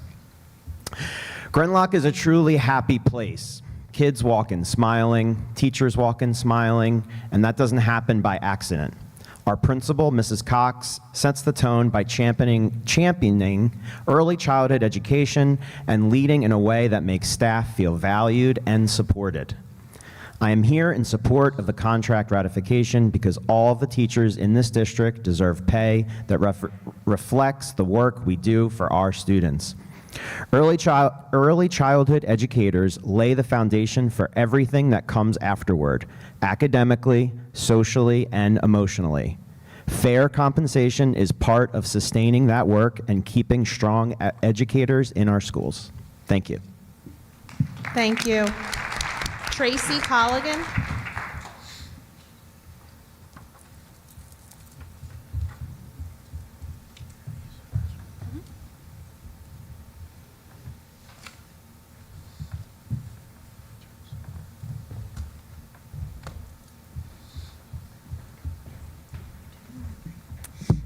Good evening. My name is Therese Colligan, but I go by Tracy. I've lived here since I was 9, which is nearly 50 years, and raised my children here. I've been with Washington Township Public Schools for 15 years now. My current capacity is as a 5th grade science and math teacher at Herfield Elementary School. Collectively, between private schools and public schools, my career spans over 30 years. However, I am working harder now than I ever have. I would like to urge you to vote for ratify our contract because, like me, all teachers are working harder than they ever have. With cuts to programs, teachers are being asked to wear many more hats than we already had been, which we do for the love of the children. It is only fair and equitable that we be compensated for what we do. In any other profession, if we work the way we do now, we would be acknowledged and rewarded. A contract providing for basic needs, however, should not be considered a reward but a necessity. So I urge you to consider the children and consider the dedicated teachers in this district and approve our contract. Thank you for your time. Thank you. Julie Lyons.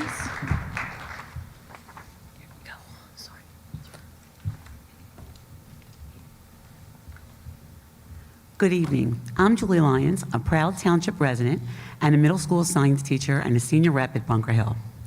I urge you to vote in favor of our teacher's contract, one that is not simply wanted, but truly needed.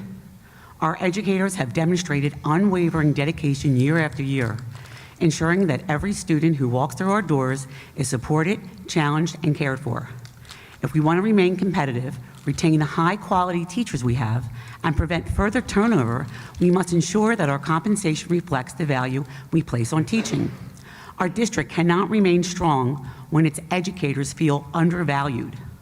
Supporting this contract means the people who support our students every single day. It's an investment not in just our staff, but in the quality, stability, and future of our schools. Our teachers have stood by this district. Now we're asking the district to stand by its teachers. Thank you for your consideration in doing what's right for our students, staff, and community. Thank you. Melissa McNally.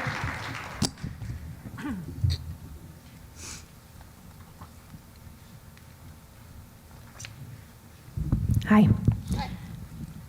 I've heard a few people speak in the district about their fears of what passing the WTEA contract will cause to happen here in the district. I think what we need to be talking about is what will happen if we don't pass it. Our district is at a turning point. We're either going to right the ship or it's going to downward spiral and begin to sink. And I really don't believe that that's an exaggeration. Sadly, we have a great number of staff standing on the starboard side of the ship, ready to lower the lifeboats. But we also have a great number of staff who want nothing more than to see the ship be redirected onto a path that will deliver our students to success. Our WTEA members are the backbone of our school district. It is people that educate children. Programs, computers, and materials are merely tools, and they're areas where we can do better to reduce spending. But we cannot borrow from the very marrow of that backbone of educators, and failing to pass the contract would be a big blow in the backs of our staff members. Please choose to help us rebuild and not further the damage that has already been done. I'd also like to very much sympathize with the Principals Association, who does also very much deserve a settled contract. I fully understand their position tonight, and I believe we need to band together to encourage the board to approve the contracts of both of our unions, because we cannot exist without each other. Thank you. Thank you. Carrie Pastine. I hope I said that right.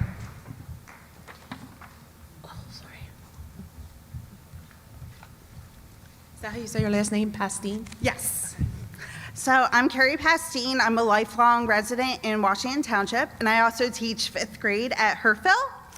I like to, if anyone knows anything about 5th grade, that, you know, you got to work them up a little bit. So I wrote a joke, which I start off my classes with most days for all of you.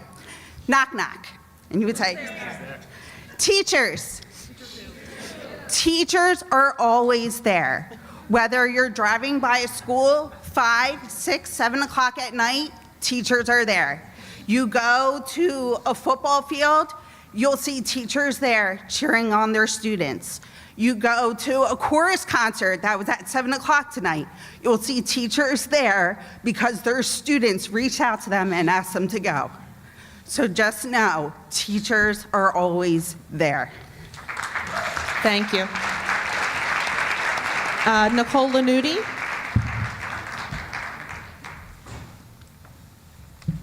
I just had a quick comment about the public time limit comment section, but before that, I'm very surprised to know that they had to come squad deep tonight at 9 o'clock to ask for something over 18 months, and half the board still doesn't even know about it. Connie had made a comment earlier that there wasn't enough time about, I don't even know what it was about, something about Hibbs' contract, whatever it was. And there wasn't enough time, but this is being asked to vote it on, and the MOA hasn't even been shared with the rest of the board yet. For things of that nature, that just very much surprises me, and why I said many months ago why this board shouldn't have committees and everything should be a full board discussion. And if that was the case, maybe this wouldn't have been 18 months. So regarding the public time comment and bringing it down to 3 minutes, most of the people tonight have spoke their full 5 minutes. There's not a lot of trust in this district, and you're trying to take more away from people. If someone has 5 minutes worth of things to say at 8 o'clock at night, I feel like they deserve the right to say it. When people stand up here, it's something that's not only important to them, but it's important to other people, either watching at home or that won't speak for whatever reason. There was a mention that you guys didn't want to sit here till 1 o'clock in the morning, and that's saying, it seems to be communicating that your time is more valuable than other people's. And the 2 instances that I've been here that happened was because you completely eliminated time constraints so the NJEA could have a presentation. And I'm not saying the presentation wasn't important, but that eliminated time limits for everybody, and it let us stay here till 1 a.m.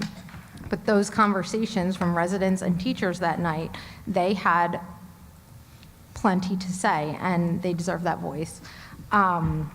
So we have, those type of circumstances don't happen often, and when they do, it seems to be that we have a big problem in one area or another. If we don't have those big problems, we probably won't be here till 1 o'clock in the morning.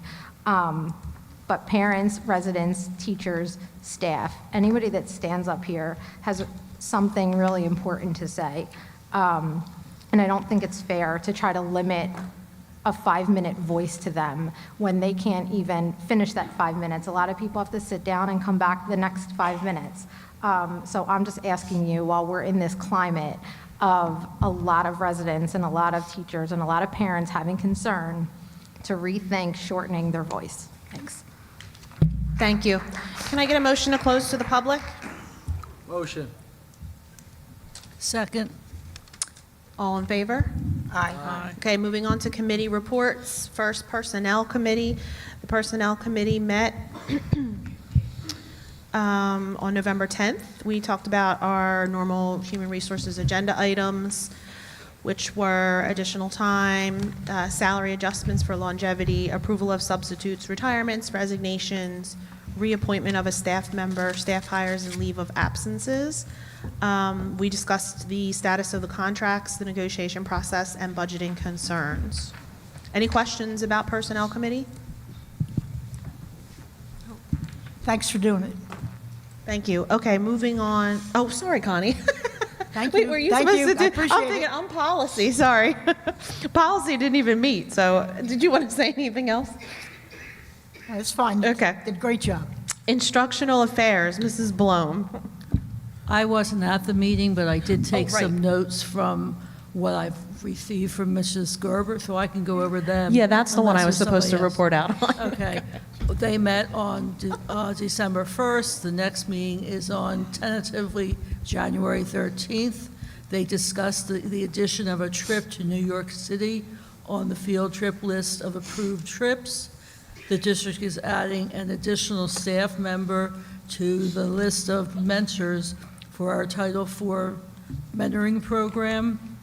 They're doing a course title change. The course has to do with African American history, and it will be renamed African American History. There was a discussion about iReady updates for the rest of the school year. They discussed updating social studies in grades 6 through 8, science in grades 6 through 8, and health in grades 6 through 12 with new materials during the 26-27 school year.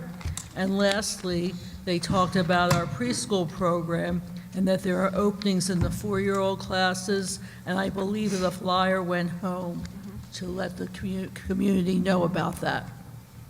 That's all. Thank you. Did anyone have questions? We combined IA and SAC from here on forward. Guess I'm not really even sure who Yeah, in case anyone who's forgot. in charge of it anymore. About that, thank you. Okay, business, Steve. Thank you. Mr. Surratt. So we met on December 3rd, 2025 at 6 p.m.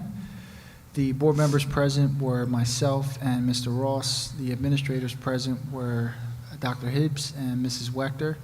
First item of business we discussed was the facilities, under facilities, the energy savings plan update.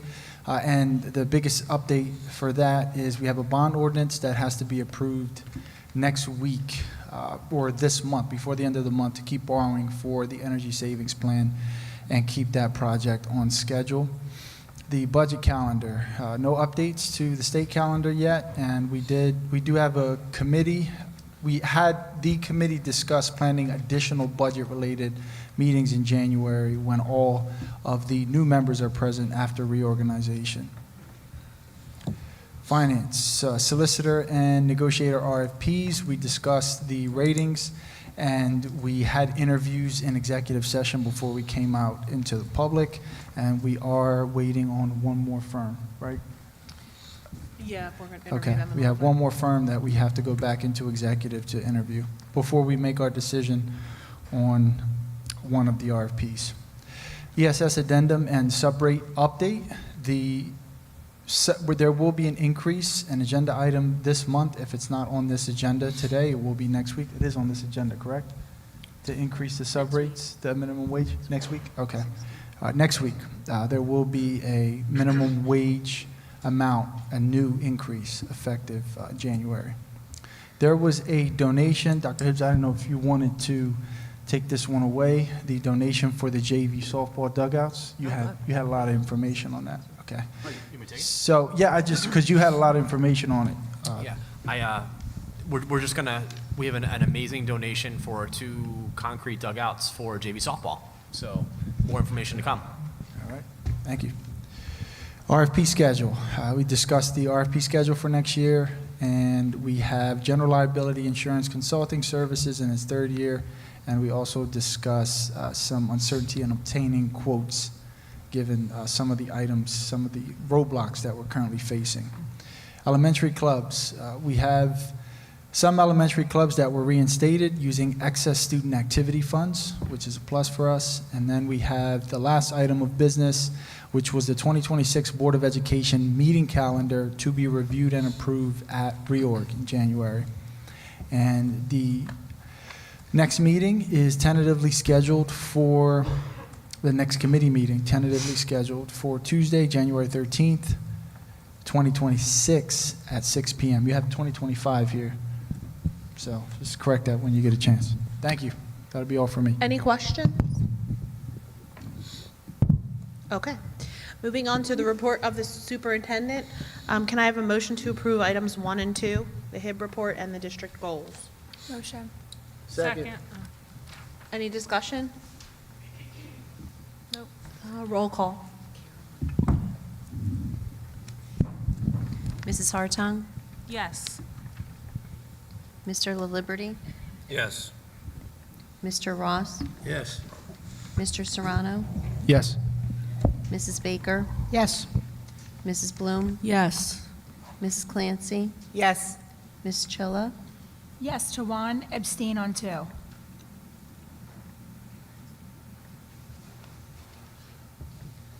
Ms. Kazempo? Yes. Motion carries. Moving on to policy, can I have a motion to approve items 1 through 18, all for second reading? Motion. Second.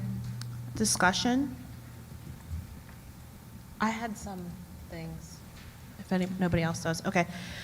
Just quickly, for policy 143, this is about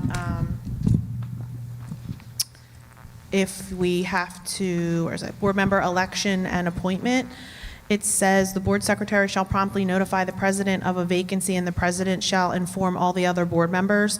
I want to change that to the board secretary shall promptly notify all board members and the president simultaneously in the writing of a vacancy. Just, we should all get it at the same time. So that's one. It also says board members, something about they should express their opinion in support of their vote. Like we would we would interview people in executive and then come out and have to explain why. I thought that was a bizarre policy addition that you would have, it says currently that you have to express your opinion in support of your vote for who you're voting to appoint. And I want to change it to board members may, but shall not be required to provide a general statement of rationale for their vote. Do you want to? Yeah, that appellate division I was talking about. Oh, yeah. The Supreme Court has previously said boards don't need to explain anything. This appellate division, which is below the Supreme Court, they said that this other board, when they appointed a board member, they advertised that they were going to have public interviews, and they chose not to. They had a discussion in executive, then they came back out, they explained it all. They said, we have enough information, we don't need to do interviews. We've discussed the candidates in executive, which we're allowed to do, and then they voted, and the appellate division overturned it months and months later and said that that moving forward, boards should explain their votes. They didn't interview anybody? No, they didn't do any. They had people submit applications, but they didn't do any interviews. But nonetheless, what the appellate division said in that at the end, and I don't know where it comes from. It's not any law, but they said that boards should now start to explain themselves. It's a total change from anything we've ever done before. Yeah, that's why. I mean, that's why I noticed it when I was reading it again, because normally you tell people you shouldn't say why you're voting a certain way, and I would imagine in appointing someone to the board saying, well, I want you over this person for this reason, it just could set up problems. But it sounds like we should leave it in there. Just be aware of that, and if we ever have to appoint somebody, that you need to say, yes, I'm appointing so-and-so because I feel they were the best candidate. Like, you have to say something. All right, so scratch that. Lori has all of this, by the way, so so forget that change. So for policy 143, I'm just saying, can the whole board be notified, not just the president? Does anyone have a problem with that? No. Okay. So are you going to make that change, and then we would approve the modified policy? Yeah, I'm asking to just amend the policy with that change and vote on that. And then for 173, which is duties of a public school accountant, it says, it doesn't like clarify to me.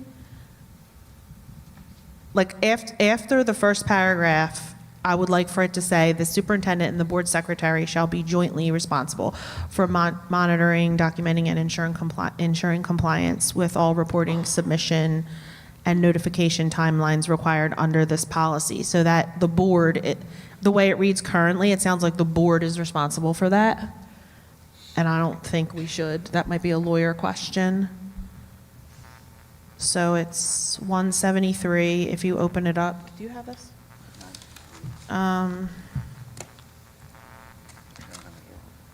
It states the board shall cause an audit of the annual financial statements to be made, to conduct it. It says the board shall ensure that external peer quality report is completed within the timeline established by the government auditing standards issued by the Comptroller of the United States. Like, we don't know when any of that is. I don't understand why it's saying the board is responsible. It's coming from code. Okay. Right. I think it's statutorily, it's the board's duty to hire the auditor and get the audit. And the auditor is not a board employee that would necessarily be supervised by the superintendent in the same way a staff member would be. Okay. So that there is gonna, I think there's an expectation that the board does have some kind of oversight over the auditor. On a practical basis, of course, I understand that they're working hand in hand with the BA and not with the board members, because the BA is all the financial stuff and the board doesn't really know when these things are going to be done. But I think all it really means is that it's, at the end of the day, it's the board's responsibility that the audit be done, and that if the auditor is not doing it, it's the board's duty to kind Call of them in. follow up. And Okay. I just wanted to mention, Julie, this is like the statutory language, but that peer review report that they're talking about, whenever we do an RFP, they're required to submit that, and then every year when we get a contract, they're required to submit that report along with the contract.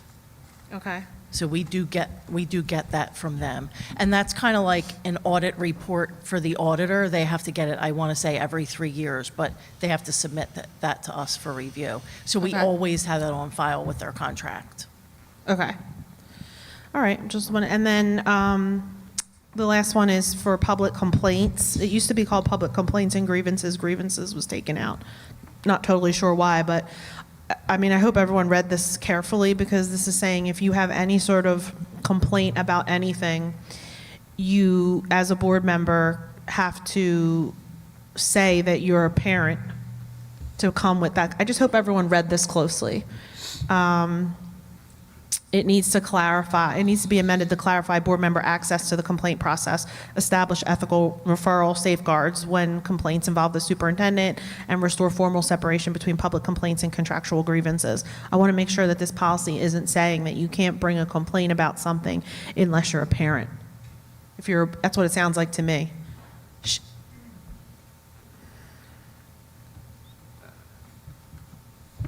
I didn't read it that way. I mean, does the solicitor read it that way? It currently says, when a board member is confronted with a complaint, the board member will withhold comment and refer the complaint to the superintendent. Concerning district staff members, is that? That's ethics. That's ethics. That's what you should always do. That's, again, right from code.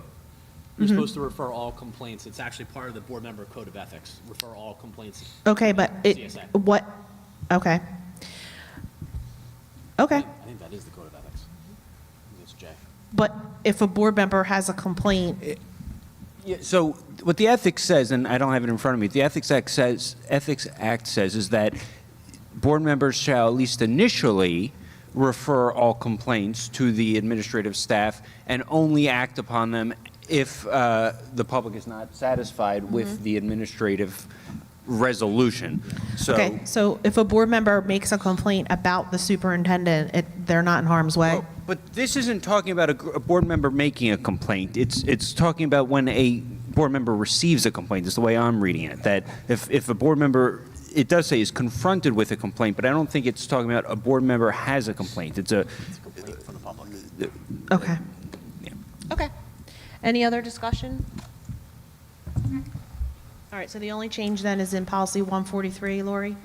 The first thing, board members shall express, the whole board should be told. Yeah. Right. Okay, roll call. And Lori, I have it too. Okay. I'll have to action it. Mr. LaLiberty? Okay, I'm a no to J2, abstaining from J8, and yes to the rest. Mr. Ross? Yes. Mr. Serrano? Yes. Mrs. Baker? Yes. Mrs. Bloom? Yes. Mrs. Clancy? No to number 2, yes to all the rest.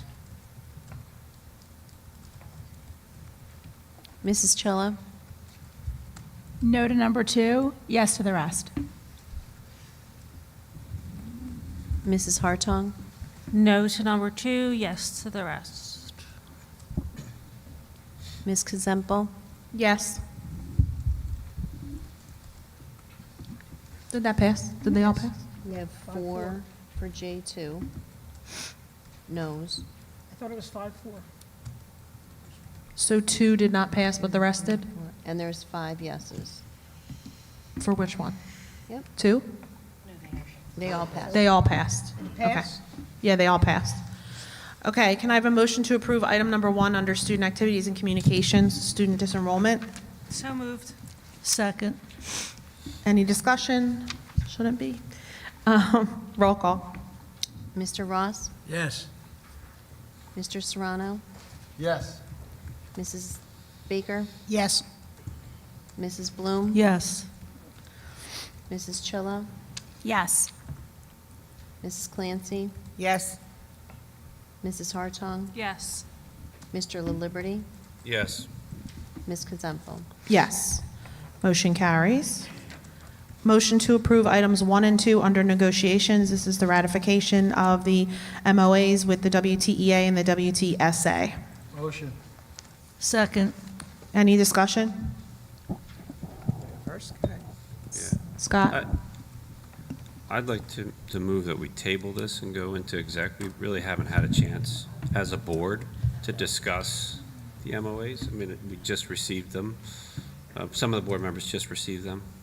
And we haven't sat down as a board to discuss the implications, what's in it, things of that nature. So that's my motion.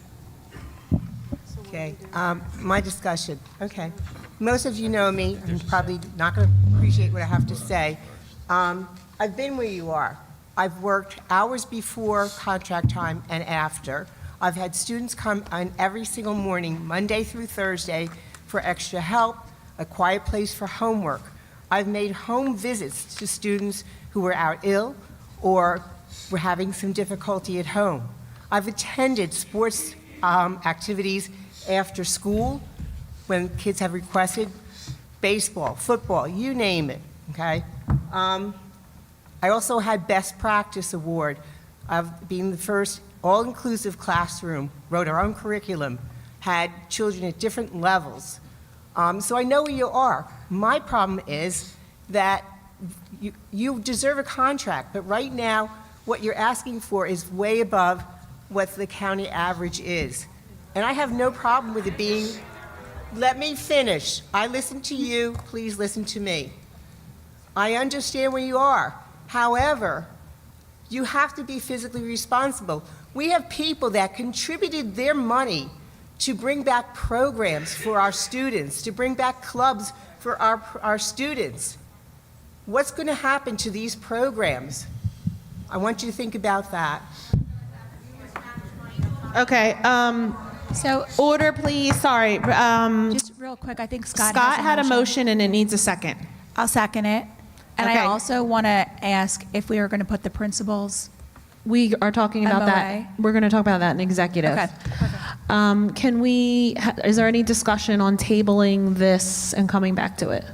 No, I'd like to table it so we have the principals as well and we could talk about everything. We have a motion and a second. Any discussion?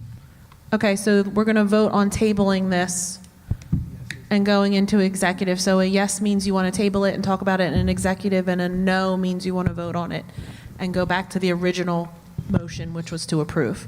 Roll call. Mrs. Bloom? No. Mrs. Clancy? Yes. Mrs. Chilla? Yes. Mrs. Hartong? No. Mr. LaLiberty? Yes. Mr. Ross? No. Mr. Serrano? No. Mrs. Baker? No. Ms. Kazempel? No. Motion fails. Okay, so now we're back to the original motion, which is motion to approve, and we're in discussion. Is any other discussion? Just Yeah, I real have quick. discussion. Oh, I'm sorry. Go ahead, Scott. Oh, okay. Yeah, since we couldn't discuss it in exec, so couldn't get some of my questions answered, but I'm going to vote based upon what I know.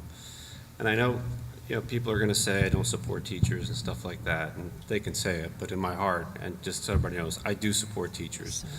I've had 3 kids go through the district. They've had a wonderful experience, and I support all of you. You can support people, but still vote against something that you think is going to harm the people. And I'm voting because, in my belief, from what I've seen, this is going to be a harmful action to the district and the teachers. In my view, it's a math problem, right? If you are going to have contractual raises year over year, the percentage increase exceed the amount of tax levy that you can raise. And this is a problem put on us by Trenton. The only amount you can raise taxes is 2%. When the 2% tax levy is less than the amount that you're raising by half, it's going to create a shortfall every year. That shortfall is going to lead to more programs being cut, positions being cut, et cetera. It's just, unfortunately, it's, in my view, not fiscally responsible. And that's why my vote's there. The other part is just what Elaine said. I mean, we're begging the public for money to save programs. We just don't have the money right now. And that's the unfortunate, that's why my vote's there, so. Any other discussion? I have a question. So we're going to vote for the MOAs, but are we going to bring back, after we meet in executive, the principal MOA? And what I vote hope on so. that? Because That's the same question. I think it needs to be voted on tonight. I think it's been long enough. Yeah. Okay. So we are going to go into executive, and when? Sorry, when are we going into executive to discuss that? When we're finished our voting items. Okay. Okay, roll call. Mr. Serrano? Yes. Mrs. Baker? Yes. Mrs. Bloom? I have to abstain on WTEA, but yes to WTSA.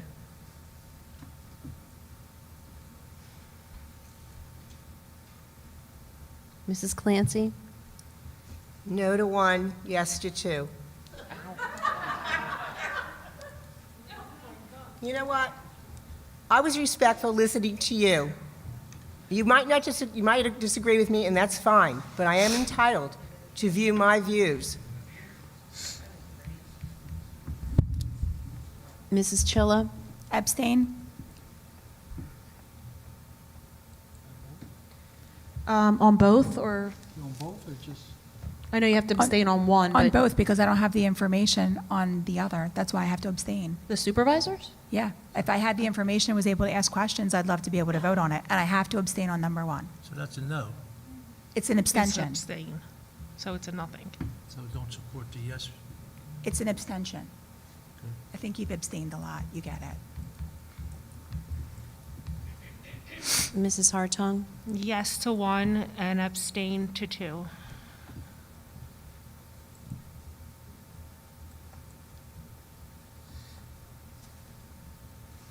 Mr. LaLiberty? No on both.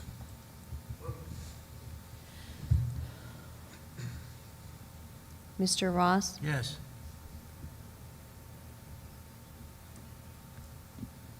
Ms. Kazemple. Yes. Motion carries for both, right? Okay. We did receive the WTSA contract on the 6th. The whole full board did. I just want to make that Yeah, note. We've just had no opportunity to talk about it. That's what I was hoping to do by going into Oh. executive session, but it's fine. Moving on to human resource. Oh, and I also wanted to, go ahead. I wanted to say something about the vote, too. I want to, Just pick it up. I'd like to make a motion to table human resources items 3 and number 11 until we ratify the WTPA's MOA. I don't think we should be voting on either of those salaries until we square away all collective bargaining units, and we only have one left. We I second that.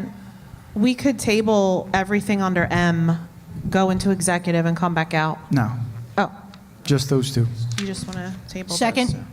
I would like to go and talk about the things that we did not finish in executive session with our solicitor. We had questions on items that were not answered. I mean, we're just refusing to go into executive to talk about things that we need to talk about. I don't understand why. So I'm going to go back to Julie, what you just said in support. I think we need to go into executive session and get guidance on items in this section that we said that we would do that. So I don't understand why there's a hesitation. Steve has a motion. And Connie seconded it. And Connie seconded it. Okay. So we're discussing it. Any other discussion, comments? Roll call, please.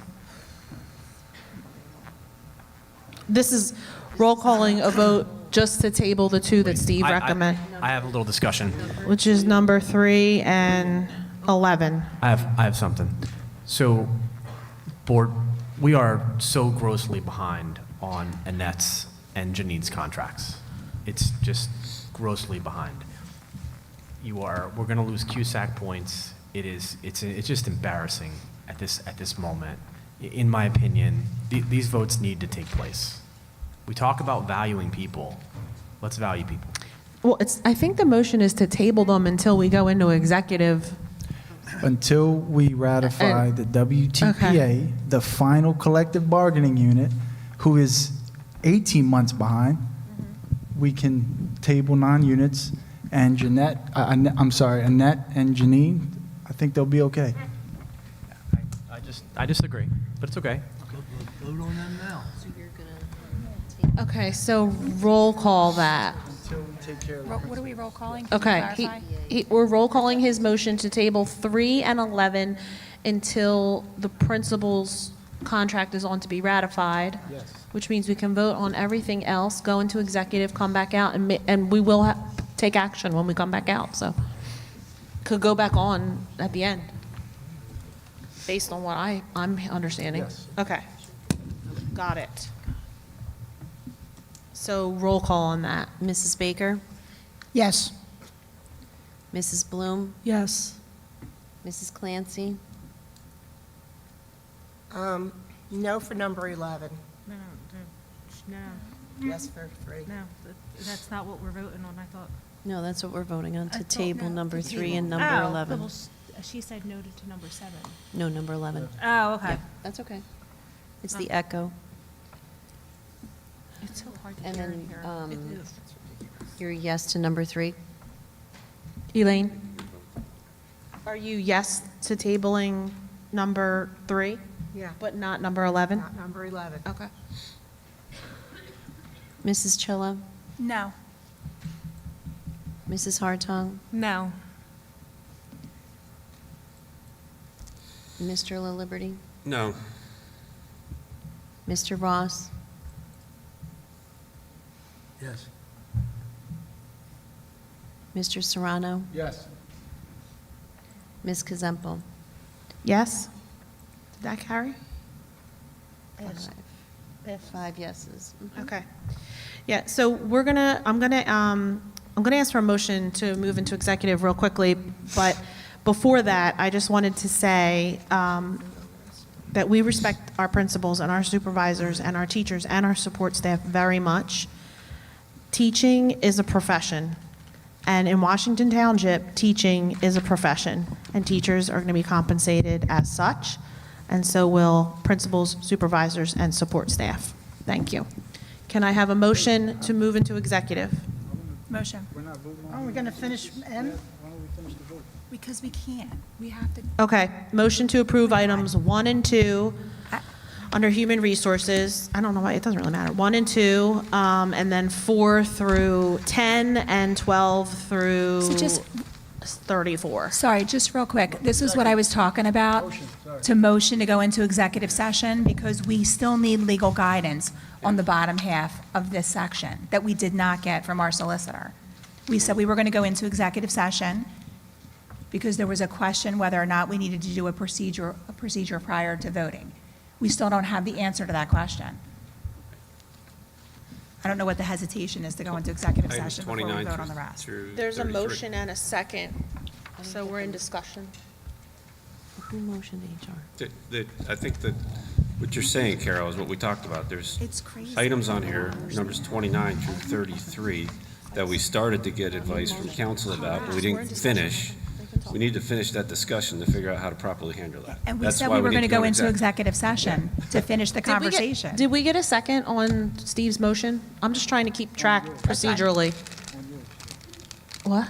Who seconded? On items 1 to 2. You motioned to vote on, I said, can I get a motion? You said yes. I said motion. Motion. Who seconded it? Did anyone second that? All right, if no one's going to second it, then, To vote on the rest of the human resource items. I motion. To do, I'll second that, yeah. okay, so now we're in discussion. All right, so you didn't answer Scott's question. What's the question? Question. What's the question? Clarification, But- 29 to 32. Didn't you motion to go into executive, Julie? Before Well, that? I never got a second, and then Steve said motion for human resources, so that's where we're at right now. Motion and a second, and we're in discussion. So, okay, we're in discussion. I think we should make a motion to go into executive now before we vote on the rest of the items in M, because we need legal advice on at least 4 of them. Okay, so is there a second for Scott's motion? Second. Okay, discussion on Scott's motion. I don't understand what the hesitation is to go into executive session. Is there any other discussion? That's my discussion. Okay, roll call. Wait. Whose motion are we? is Right Steve's? now, we're. Steve made a motion, right? Okay, stop. Steve already asked to table 3 and 11, and that passed. So we're voting on everything but 3 and 11. Scott, that was motioned and seconded. Scott then motioned and Carol seconded, not doing any of that and going into executive instead and coming back out and voting on HR then. Well, what goes first? Steve's motion? My motion No, passed. Scott made a motion. Everything passed. 3 and 11 are off until we ratify principle. Yeah, that's over. When someone makes a motion and it's seconded, and then someone else says, oh, I want to make a motion not to do that, and it gets seconded, we have to go with that. We have to vote on that first. So because he did that, we have to vote on whether or not we're going to go in executive or vote right now. So this is to go into second executive. So this is to go in. I think we should just go in executive. Like, Scott this is a will- waste of time. Scott and Carol. All the terminology might not be 100%, but that's the gist of it, yeah. Roll call, please. Am I going to roll call it, or is it all in favor? No, because his motion that was seconded was to go into executive, which means we can do all in favor for that. You're just going to make it harder for yourself. I think we do all in favor, but Yeah, just roll call it, please. Can you explain what we're voting? We're yeah, voting whether. right now, the motion that you're about to vote on is a motion to Go table Steve's motion to approve the rest of the HR and to instead go into executive session before taking any further action. You're voting yes if you want to go into executive and do nothing prior to that, and no if you want to vote on HR. Thank you.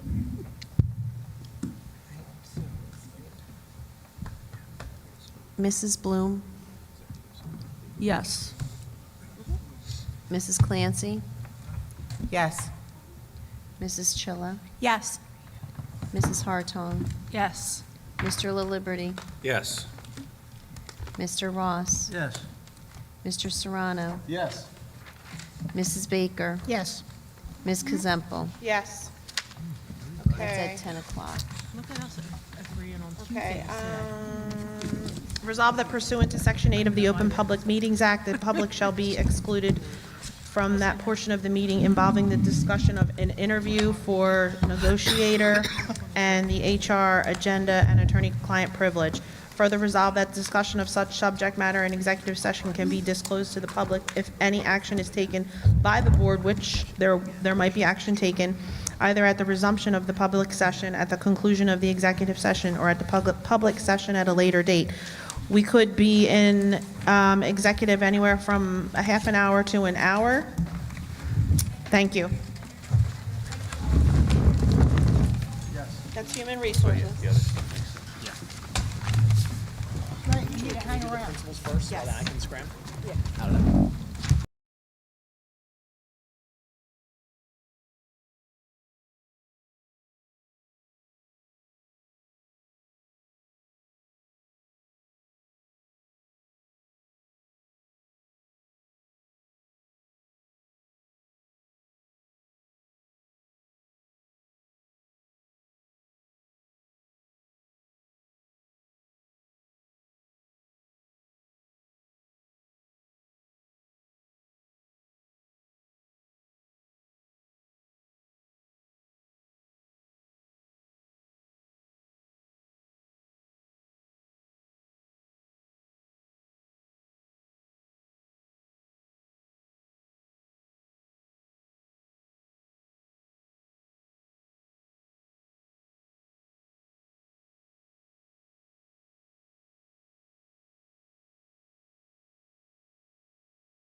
Hello everyone, my name is Mike Distilio. I am one of the directors at Central Office. I am, one of my roles is the Director of Community Outreach, and I work with Mr. Lindstedt to film the podcast. So congratulations, you are the inaugural members of Season 2. Thank you. And so this one is talking about leadership, and this is the second season, as I mentioned, about the Leadership Podcast, and the whole purpose is that this is what I believe in a time where everybody's kind of concerned about leadership, whether it's in the federal level, the state level, or the local level. I find that the best way to find leaders is to go back to the kids because they're the future. So the way it works is that we chose Miss Yan, and Miss Yan then chose 4 leaders in the Interact Club. So we're going to talk about just the evolution of leadership today, and so I'm gonna talk about Miss Yan. So I'm gonna put her on the spot a little bit. Okay, so Miss Yan, I've known I think about 4 years maybe since my son was in Interact, I believe. So one of the things that I believe is that we're on this planet not for ourselves, but to serve other people, okay? And when my son was becoming a freshman, I realized that Interact was that club that kind of centered around our family values.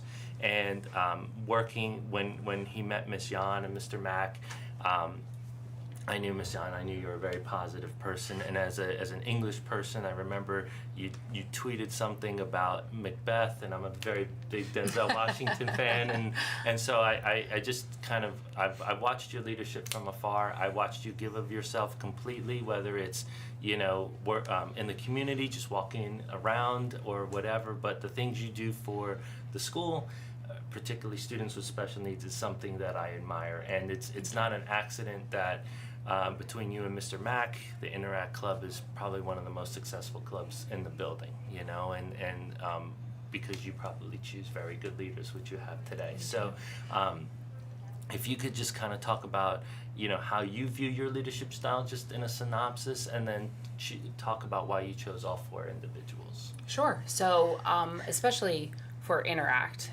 Mr. Mack and I choose leaders who service is their number one goal. So we get to know the kids through their involvement at our events as freshmen, and then when they come to us and are interested in the exec board, it's the students who love to give of themselves and who aren't looking for the recognition, which I believe that plays into my leadership style, because we always tell the students we're not the glamorous club, we're not the club that's going to get all the accolades and everything, and if they're looking for that, that's not Interact. We do a lot of behind the scenes for the community, and I think that my leadership style is more about giving back and like showing my values and having that drive our club and our students, because it's not about looking for like that outside affirmations. It's really about like when you know that you've made a difference and you go home and you know that, and we look for students who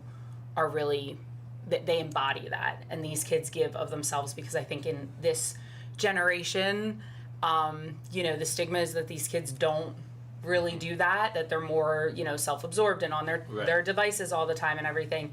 So we're really proud to have students who they do more than anybody knows that they do. So I think that my leadership style is about like that service and about leading with your values and just letting that like naturally happen. And if people look to you as a role model, then that's an honor, but not looking for that outside, all of those awards and honors and things like that. It's really not, we always tell the kids it's service over self. It's not about that. Good. Thank you. I appreciate it. Did you want to say anything particularly about any of the individuals before they introduce themselves? I would love to. Okay. I love these kids.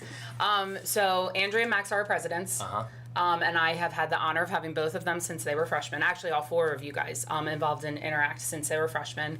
And then Andrea started as, you know, she got involved, and then what I admire about Andrea is that she ran for an office last year as a junior and didn't get the office at the end of the year on exec board, but that didn't like change her attitude towards anything. She kept, you know, just kept working, right? And kept being a leader naturally in the club, and then she ran again, and then she got voted president. So that to me like shows, you know, her leadership style, because she just kept, like, some people would let that affect them and not be as involved, and she just didn't. She did the opposite, and she was just like, okay, I didn't get voted in, that's not gonna change anything, and she kept working. And she's been very successful this year. And then Max is our first 2-time president, which that is an honor that only goes to, that's like Max's tagline now. He's been a 2-time president, so he was our first junior to get voted in as president. And you know, students were like, "Is that allowed?" And we're like, "Yes, it is. If that's who the students see as a president." And Max is super involved in everything in the school, and he handles everything with grace and just gives of himself. And they have 2 very different leadership styles. They're very different, but I think that they balance each other well, and I think that the students look to them for different aspects of leadership in our club, because they balance each other well, which is that's the kids vote the presidents in, but it's a bonus for Mr. Mack and I when they can balance each other out. Because we do try to let them lead with us in the back more, like at our events and everything. Like we'd like them to take the head of things. And then we have our vice presidents, Luna and Riley, who are fantastic, and they are juniors, and they have a lot of ideas and a lot of exciting things and a perspective. And I get contacted all the time with new ideas, which we love that, Right. because we are always trying to implement new ideas and how to make things more effective. And the students are really comfortable with both of them. All of it, because we have a huge exec board. We have 30 kids on our exec board. So they're kind of like point people for all of our exec board to go to, and then they come to us, which is a really nice dynamic. And everybody always tells me how kind both of them are, and I would expect them to probably step into an even bigger leadership role next year, hopefully. But they are learning from Max and Andrea, and they all work together really well, and they're just wonderful. Good people. Yes, they are. That's what I say. It's most important to me that they're good people in the world, and they are, and we're really proud of them. And I'm honored to know them. Oh, we're honored to know you. I'm honored to know you. Look at this. All right, so we're going to kind of talk about the dynamic of leadership and what Miss Yan was talking to you guys about. It's there's a Spider-Man quote from the very first Spider-Man: "With great power comes great responsibility." Right. So, as the power of the leadership in the leadership board of Interact, right? So there's a leadership board, and there's a executive board, then there's you guys, which is, you have a great responsibility to carry on the torch of the people that came before you, and then to set it in a good spot for people that come after you. So, so we're going to talk about a couple topics today. We're going to talk about embracing fear, dreaming big, taking charge, bouncing back, and then finally creating a leadership legacy. Okay, and we have some pre-planned questions, but let's kind of see where we go. All right, so I told you off camera that I wasn't really going to pick on somebody, but I'm going to pick somebody to start us off. I'm going to pick Max because he's the two-time president here, right? So,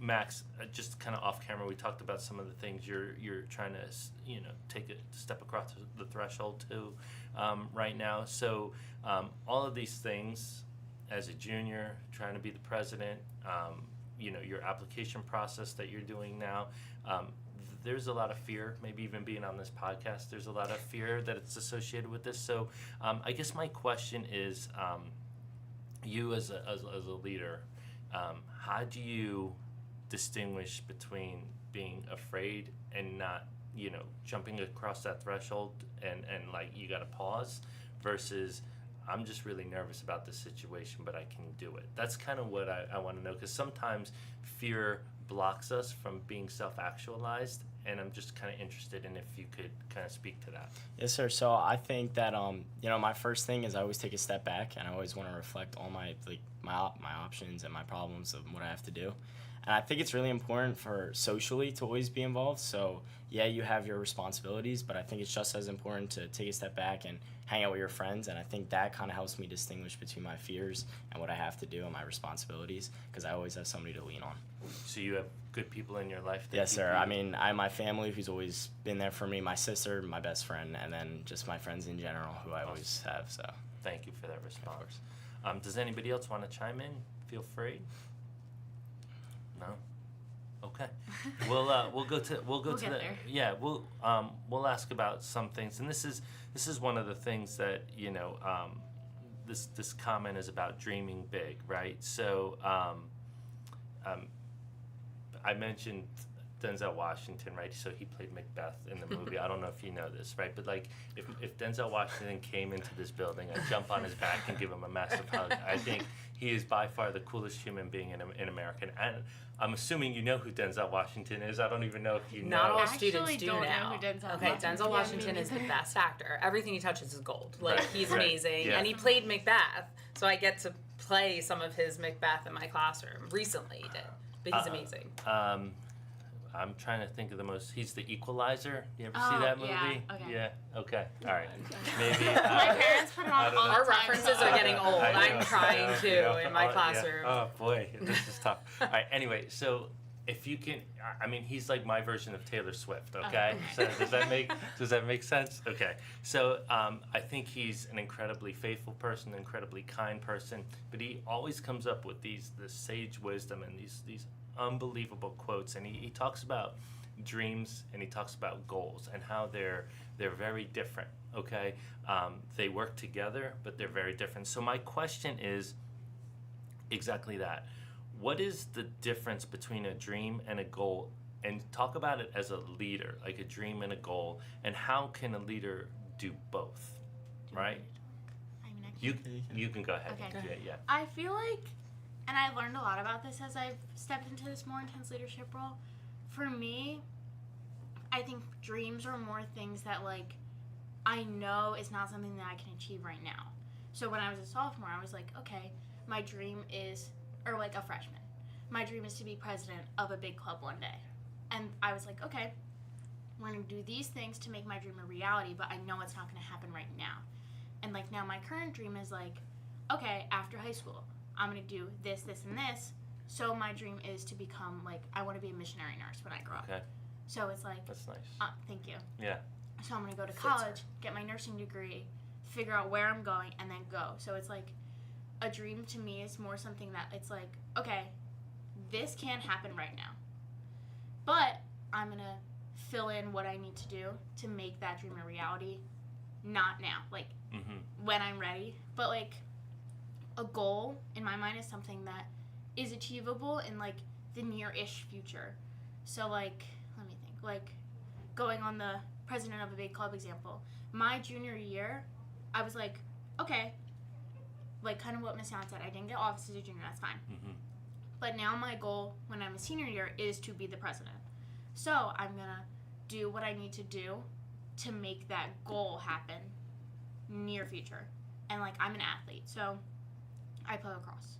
So my goal for this season is to score 100 points. So okay, I'm gonna weight train and work on my stick skills and do all the things that I need to do in order to be successful to make that happen. So it's like dreams and goals are similar things, but it's kind of the time frame in which they're gonna become realities is where it differs, because like I said, goals are now problems.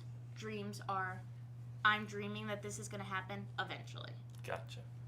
Sometimes you can manifest your dreams to become your goals too. Very good. Excellent. Thank you for the response. Anybody else want to chime in? I will. Okay. Like, I definitely agree with what Andrew said. I feel like dreams are more the emotional part of it, like the emotional motivation behind what your goals are, and the goal is the steps to take towards that dream that you have. Excellent. So let me ask you this as a leadership team, and I don't know if anybody wants to answer. What are the goals for Interact this year? Because one of the things that I know, I mean, maybe just pick one. I know there's. I know probably we have a lot. We have a lot. That's So why they look at me. One of the things that I noticed was, just because of my world, I go to the Buddy Walk all the time, and the Buddy Walk didn't happen this year. Yeah. You know, and like I'm like, what? What do you mean? And it's actually difficult because it's actually like a family holiday for my family. So when you have like a disappointment in that, like something that the Interact has done for years, you know, and all of a sudden it's gone. Like, so what are your goals now to kind of, I know you got Festival of Friends coming up, you know, like mid-year, but like what are your goals now that that thing was taken away? Luna, do you want to talk about Trunk or Treat? Sure. Okay.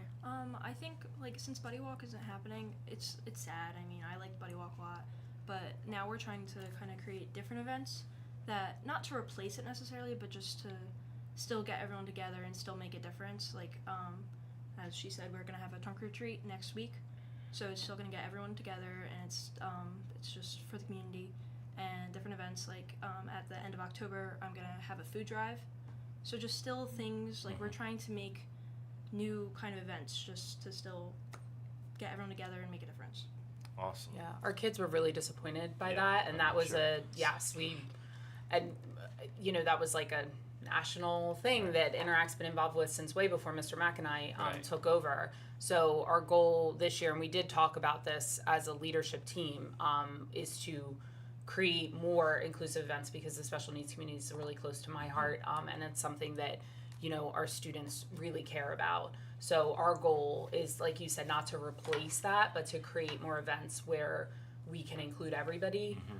We do that through the Pacesetters dances, which are some of my favorite. Our events that we do for the special needs communities are my personal favorites. Like Monzo is great, and I love Monzo, and it's great, and the kids all love Monzo, but my favorites are like Festival Friends and the Pacesetters dances. And we do the Pacesetters dances at school so that, because the homecoming dance and proms are very overwhelming environments. For me, so let alone for our students with special needs. So Pacesetters dances are just for those students, and we create like this like awesome environment where like we do like a holiday one, and then we either do a Valentine's Day one or a spring one later on in the year, and we have games and we have food and we have crafts for them to do, and we have dancing, and like it's just become this amazing tradition. And we involve our general members as well. And staff comes and the kids get dressed up and they're very excited about it. So our goal is to make those events larger and include, make sure that everybody feels included, because that was a loss for the community. I know, we were sad about that. Actually, can I speak on Pacesetters? For sure. So, I don't know about them. Was your first event Pacesetters? No? Okay, well, personally, my freshman year, my first event was Pacesetters. That's how I discovered Interact. And I feel like, even as, like, we would get onto the exec board, like, Pacesetters is kind of the first, quote-unquote, big event that Interact ourselves run, besides, like, the concession stand, because we run the concession stand. But Pacesetters is our first, like, big deal event where we have chairs and all this stuff. And I think the name of it really just, like, shows how important it is, because not only does it, quote-unquote, set the pace for the special needs community and what they need and kind of to give them this environment, but it also sets the pace for us, not only as for our general members, but as an exec board, because it shows us, okay, we're doing this event with this population who is different from ourselves. So not only are we working to kind of lead them and make sure they're having a good time, but working with each other for the first time in a big way, more than, like, obviously right now we're in Spirit Parade and concessions, we're learning how to work with each other, but this is like your first like test run. And I think it's just like, it reminds me, like, every single time we have Pacesetters, it takes me back to my freshman year, like meeting Mr. Mack and Miss Yan. And it's like, I don't know, it's something that's very special to me, not only because we're working with such an important population, but also like, it's like, I don't even know, like the first time I ever really spoke to Riley and Luna, and like first time I ever had a full conversation with Max as a sophomore, like, it's very important. And I think that event in particular kind of just shows what Interact does. Like, it's, for me, the definition of our service over self concept. Awesome. Thank you. All right, so that kind of dovetails into the next idea of kind of taking charge, right? We're all positive influences, right? I'm not gonna kind of talk about that, but I think for the leader, one of the things that I find there's, in my world, just as a central office employee and as a former principal, you can lead by two ways, right? Everybody has leadership styles, but you can do transactional leadership where it says, hey, you're going to do this, this, this, and this, or you can be transformational, which is, I think Ms. Jan's transformational, where she kind of sets the tone so that you can take the club to where you want it and then help build that legacy, right? We're going to talk about later. So I think it's more attractive to be that transactional leader, or no, transformational leader, where you empower people to be better than they thought they could be. So you guys have that ability. You probably have that mantra that you wear, because you got sophomores that are coming next. You got freshmen that are interested. You got people that you're not even going to meet that are coming into the club. So I want to ask the vice presidents here, because this is something that, how do you like take charge while maintaining the vision of what you're trying to do? So somebody might be a slouch in Interact. I don't know, but you have to motivate that person. You don't want to make them feel bad because they're not carrying their weight. You want to elevate them, right? So how do you do that? I definitely feel like a private setting is one of the best ways to do that, like taking that person in and like telling them these are things that you can do and we would like to see you do them. Like motivation is like one of the most important things, and like telling them you can do this, like I believe in you, there's no reason to have fear or to hold back from taking on a bigger role in whatever we're doing in the Interact community. I think like if someone is having a hard time like adjusting to events and the crowd, a big thing is like asking them what would almost improve like their experience, almost giving them an option and what they can do and see if they'll do it. Like if they have a different idea for like when we like sometimes we'll have like a bonding experience. If they have a different idea for that, that'll make them feel more comfortable. Yeah. Just give them an option, like instead of telling them exactly what to do. Yeah, I had a student in Interact reach out to me yesterday in a similar situation like this. They wanted to chair an event for one that we have coming up, and they were asking, I'm really nervous to chair an event. Is there any way that I can do it with you and be included so that way you can lead me and show me what I need to do for when next year if I want to chair the event by myself? And I was like, yeah, well, I can give you options of events that you could chair. I could chair it with you. You could chair it with one of the fellow presidents, like whatever would make you most comfortable while also helping you become a leader.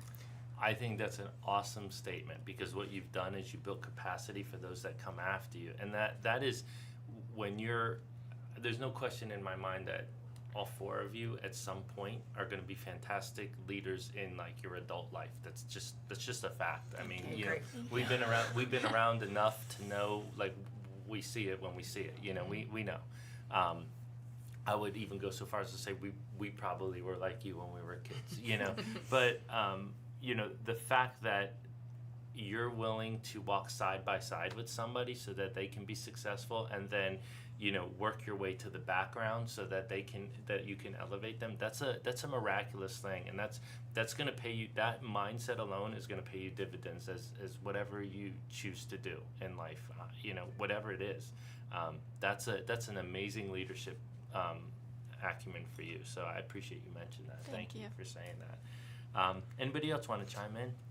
Yeah, I think kind of going off of what you guys all said, I feel like rather than just dictating what people do, it's solemnly leading by example. Yes. So obviously if there's an issue within the board, I think it's our job to bring the energy up, and obviously us presidents, vice presidents, we have to keep our energy up, because honestly I think we have the most influence on our executive board. So, you know, if we, you know, improve us first and lead with the example, then they'll see that and fix them. Yeah. And we don't have a perfect, like, I love our club, but we run into issues. Sure. Yeah. Whenever you have 30 high school students in a room, then we pride ourselves on having kids from all different groups of friends and different activities. So we, you know, do run into the typical issues. And then we had a discussion this year about how we had 15 or 16 seniors graduate last year off our board. So we have a very new board. We have a lot of, I call them our nuggets, our little nuggets, our youngins coming up. And they're fantastic and they're excited, but they're also looking to them. You know what I mean? And that's what we had a discussion, that their eyes are on them at all times. At spirit parade practices, at even the little things like concessions. Even though we're teaching them how to run events, their eyes are on them for their attitudes. Absolutely. You know, and how they're taking charge and how they're dealing with people that they might not agree with. And we have those discussions together a lot about how, you know, even just the smallest interaction with someone, they're all watching you, and then they are going to be our leaders in a year or two. So that's the natural progressions of things, and that's why their roles are so important. Absolutely. So there is times when we have to bounce back, because leadership isn't really a linear process. It ebbs and flows and stuff like that. One of the things that when I got my job at Central, you know, was how do I take the idea of what I did at a middle school and then make it at a level that, you know, I have a job title that's really my job description. Like, it doesn't even fit on my ID, right? So so I'm like, anything that happens, I get, right? So I have to realize that whatever we do has to have children in mind. That's my business, right? So you are my customer, right? So if people say to you, well, school isn't a business, it's absolutely a business. It's not a corporation, but it's a business, right? So you're my product. So, you know, if I'm selling a can of Coca-Cola, I want that to be the best Coca-Cola possible, right? So my whole job is to support people like Ms. Yan, to help support people like you. That's my whole job. And whether I'm registering a student, whether I'm doing a threat assessment on a particular case, you know, if when you work for me, if you don't have that mindset that under no circumstances do we waver in the pursuit of what's great for kids, you just can't work for me. I don't know what to say. You know, I don't know what to say. But there are times though when people don't meet that muster, like what Ms. Yan was talking about, and then we have to bounce back. Like maybe in this case of that student who wants to model after you and wants to lead a committee, maybe you messed up and maybe you kind of one time just kind of you know, tarnish their idea of stepping forward, right? So you might have to realize that and have to bounce back. So I think bouncing back comes with the ability to have very hard and very difficult conversations with people, right? So we're all gonna mess up, we're all gonna fail, we're all going to get reprimanded in some way. It's all gonna happen, but it's about, as a leader, how do you give that feedback to somebody so that they walk away and they want to do better for that. So I guess that's the question of bouncing back, not necessarily bouncing back from you guys, but like in times of failure, how do you give and receive feedback, and how do you do that? One way that I really bounce back as a leader, because I make mistakes, we all make mistakes, like it's gonna happen. I think, and I'm a very apologetic person by nature, it's just because I notice things about people and I notice myself, I love to analyze. And so when I notice, I'm like, okay, I was just at this thing and it's bugging me that this happened. So the first step that I'll usually take is I'll go to the person, I usually text them because we're obviously not. Because we don't talk anymore, right? We just... No. If I can talk to them, I will, but normally I'll text them. And I'll just be like, hey, I don't know if this bothered you, but it bothered me the way that I reacted towards you, and I'm sorry. And I'll take that and be like, okay. Because I know that person has friends. They're going to talk to their friends. They're going to be like, oh, so-and-so did this, or so-and-so did that. And it's like, okay, you can take it one of two ways. You could either, like, not say anything and pray that they don't notice. But what if they do notice? So, like, it's kind of like you have to be the one to take that first step as a leader. And then once that's done, great. Now you have to go forward and lead by example. Like, there have been times where with our executive board members, even with them, like, we've disagreed on things and we'll talk it out. And then from there, it's like, okay, what are we going to do to now make it better? And I think, I'm not speaking for you guys, but I think most of the time when we've had little tiffles, like, we've sorted it out and then moved forward, and it's made things a lot better. And I think that just kind of attests to all of us as leaders and our ability to be like, it's, in the athletic world, it's kind of, you call it role. So it's like, I forget the acronym, but you kind of sort it out and forget about it. And it's like, okay, this happened, keep going.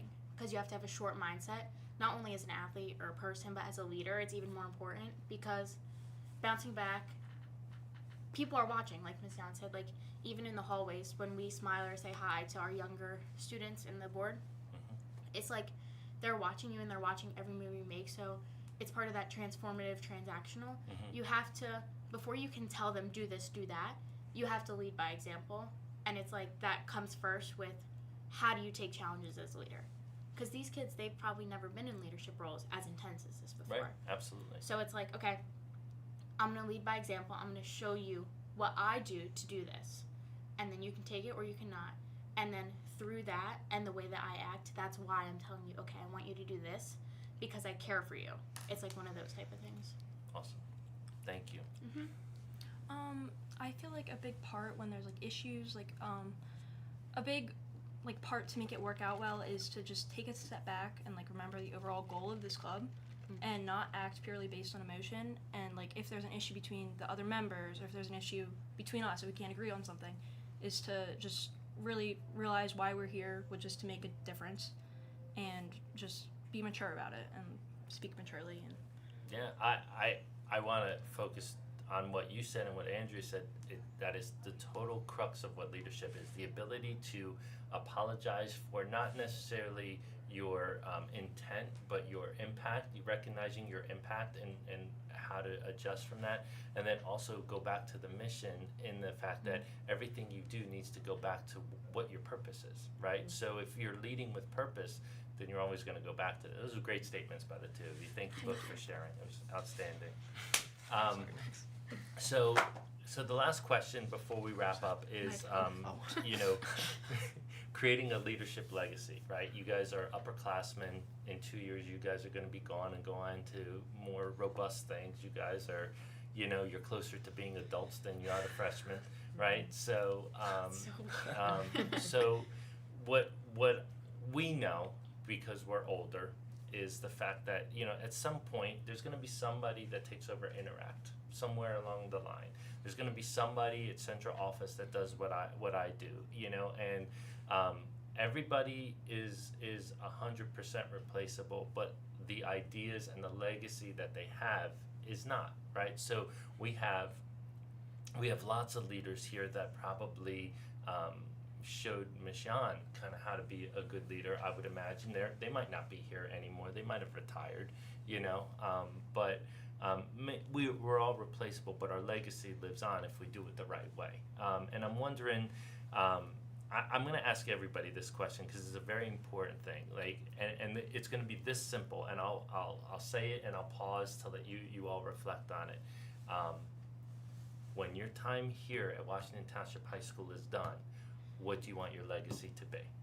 So that's going to be the question, okay? So when your time here is done, what do you want your legacy to be? I will start, so you guys can kind of think, and I'll fill the space. Then I'll go to Miss Shawn, and we'll start with Andrea and go around to Riley, okay? When I leave here, I would like my legacy to be one that under no circumstances do we think about our own self, but it's always about the kids. And policies are important to follow, right? I mean, I have to work with policies in my new job, but if a policy gets in the way of a child, it's probably not a good policy, right? So my legacy would be we roll up our sleeves, we help each other out no matter what, and that would be the idea that I would want central office and leadership in Washington Township to be. So whether people remember Mike DiStilio or not, I just want them to remember how to make a child feel. Okay, so that's what my legacy would be. So, Ms. Shawn, what would you like your legacy to be? Such a big question. So, my legacy that I would like, I have a long time before I'm done with Interact or done here, but I would like people to remember that I made a difference and that I cared about my students and that I cared about the community here, and that my whole classroom is all kindness quotes, and kindness is my jam. And I do believe that if we just continue doing, I know that the world can be a dark place, but I always tell the kids, we're the light, we have to be the light in the world. And I also teach seniors, so I get to play a small role in preparing them for the real world, which I think is an honor. And I always tell them, you go into the world and do well, but more importantly, go into the world and do good. And I really feel like that's so important. And I hope that people remember one day that we made a difference and that we cared about every student, and tried to reach every student, no matter their challenges. And I hope that that's what I'm remembered for. I'm sure you will be. Thank you. Yes. I hope so. Andrea, go ahead. Okay, this is a big question. I think just the legacy I want to leave behind as I go to graduate is as a leader, but more importantly as a person, because those kind of go hand in hand, to not only be kind, to always just be kind, no matter who you're dealing with, whether it's someone that you've never met, your best friend, someone you don't like, someone who's talked bad about you, all of it, it doesn't matter. Just show kindness to them, but also to be faithful to what you're going after, no matter what it is, and bold, and show your passion to others as to what you believe in and what you care about, because you never know what someone needs to hear one day. So it's just okay, you might be the shyest person in the world. I'm very extroverted, so this comes a little more naturally for me, but I think the legacy I want to leave behind is just to continually be bold and kind of push back through the fear and just be who you are in every circumstance. So I think, like, I was thinking as I was reflecting, I was like, okay, be kind, be bold, be faithful. Those are the really big things that I want to leave. It's awesome. Sounds like a t-shirt. Yeah. It does. Great. I like that. Go ahead, Max. For me, obviously kindness. My mom always influenced me to be kind, and I think that's gone a really long way. And I think my main goal is just to keep a smile on your face. You know, you never know what people are going through, and you know, always having a smile, even if it's faking it, you know, it's always going to leave a positive effect. You can never go wrong with giving somebody a smile. So, yeah. Awesome. Thank you for sharing. I think the legacy that I want to leave here, like when I go to college, is to go into everything with a positive outlook and a confident demeanor, and just really have confidence in myself for everything you go into, whether it's a new club, taking a test you didn't study for, taking on a new leadership role, is just to go into it confident and learn from your mistakes instead of getting embarrassed or like taking a step back. You should learn to improve from the mistakes and the embarrassment and everything to just make you like yourself and better overall leader, person, and student. Great comment. Thank you. Interact is like all about our community and everyone else. So as a leader, we all do a lot of that, helping out with the community, but I want to be able to help people remember who they are instead of like the community themselves. I want them to remember that they did this, they helped make this impact, they're an important person, and also mental health plays a role in that because I know a lot of people have mental health issues. So I want them to remember that like what they're doing is making a difference on not only the community but themselves too. It should make them feel good. Outstanding. Well, that concludes our questions. You all did a fantastic job. Thank you for sharing everything. I very much appreciate talking with you. Thank you.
Motion. Can I have a second? Second. All in favor? Aye. Thank you.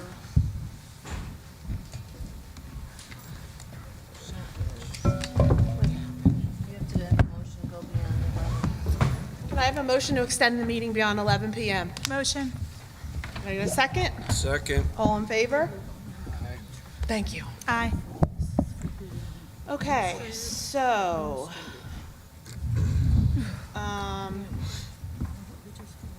thank you.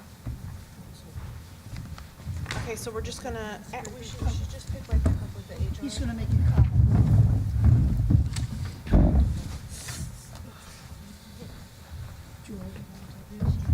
Julie, Aaron's going to make a statement. talking right now.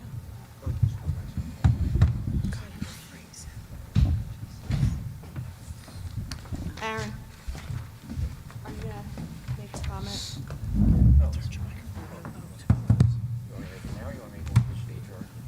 We're on HR.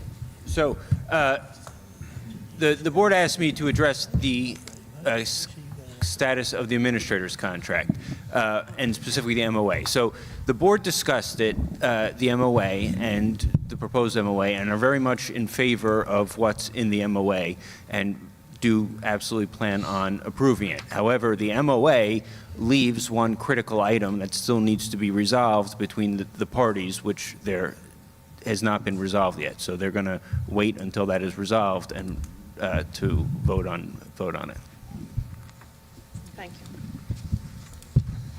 Okay, something changed on the agenda, and I'm now concerned because originally, non-unit salaries was number 3, and number 11 said non-unit certified administrator salaries, and we voted to table that. I changed it back, Julie, just. Oh, you did? Okay, so I just want to make sure. Okay, so the motion then is to approve items 1 and 2, and 4 through 10, and then 12 through 34. 12 is substitute bus driver. It's not non-unit certified administrator salaries. Can I get a motion? Oh, and I'm sorry. I'm sorry. Hold on. No, I have to amend the motion. I said it. Hold on. Because we're tabling items 29 through 32. Okay? So 33. the 33, right? 33. Okay, so motion to approve items 1 and 2, 4 through 10, 12 through 28, and number 34. Can you say that one more time? Yeah, can I look at it on my agenda? No, I can't. I will. Can you repeat that? Items 1, okay, how about this? Items 1 and 2, which is agenda changes and co-curricular. Skipping number 3, and then items 4 through 10. Skipping number 11, which is non-unit certified administrator salaries, which is still showing as number 12 on mine. But I'm hearing it's number 11. It probably And- means you didn't you have to. And substitute bus driver is number 12. So 12 down to 28, and then skipping to number 34. Got it? Wait. Are we doing 29 No. through 33? No. Should we vote to table that first? Do we have to vote to table 29 to 33? Yes, you should vote eventually. It doesn't matter what order you do it in. You could vote to approve all the others first and then vote to table the others. I have a quick question. Why are we tabling 34? You're not. You're not. You're voting, 34 is part of the motion to approve. Okay, so is there a motion? Someone needs to make a motion. Motion to approve. Just say whatever Julie- motion. Whatever Julie just said. Okay, is there a second? Second. Elaine is the second. Okay, discussion. Let me just make sure I'm clear on it again. Can you just give me a second?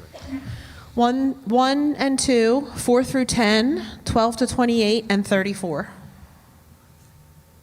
1 and 2, 4 through 10, 12 to 28, and 34. Okay, thank you. Any discussion on any of those items? Seeing none, roll call. Mrs. Baker, Yes. Mrs. Bloom, Yes. Mrs. Clancy, Yes. Mrs. Chilla, Yes. Mrs. Hartong,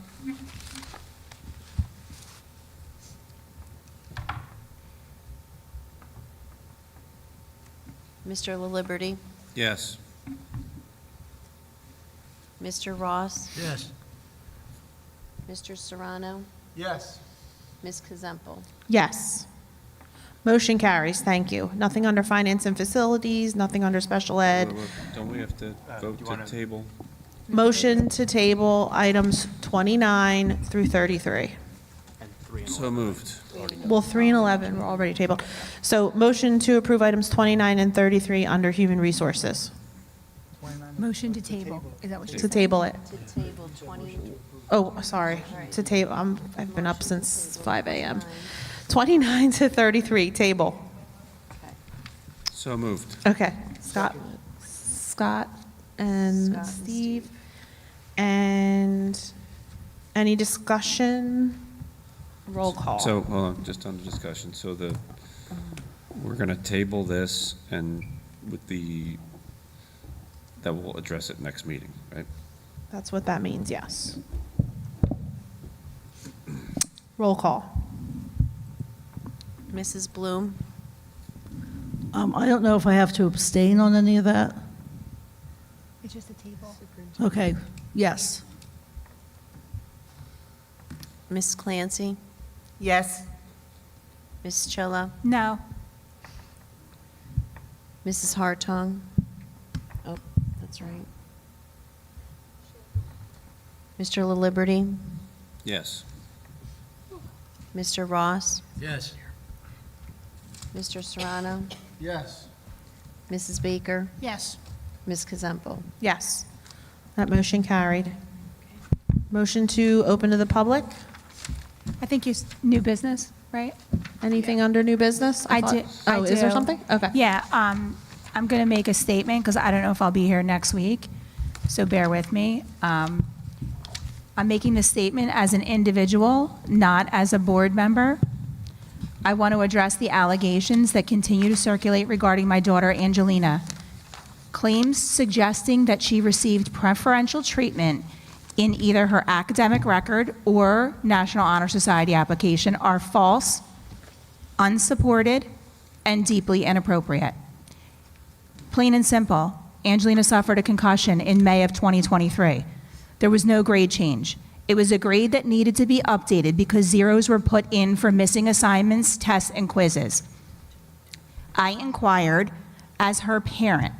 I inquired how her grade would be calculated and how she would make up the work. We have a concussion protocol and policy. Students are exempt from those assignments, tests, and quizzes with proper medical documentation. There was a grade update because zeros were entered for work that could not be completed.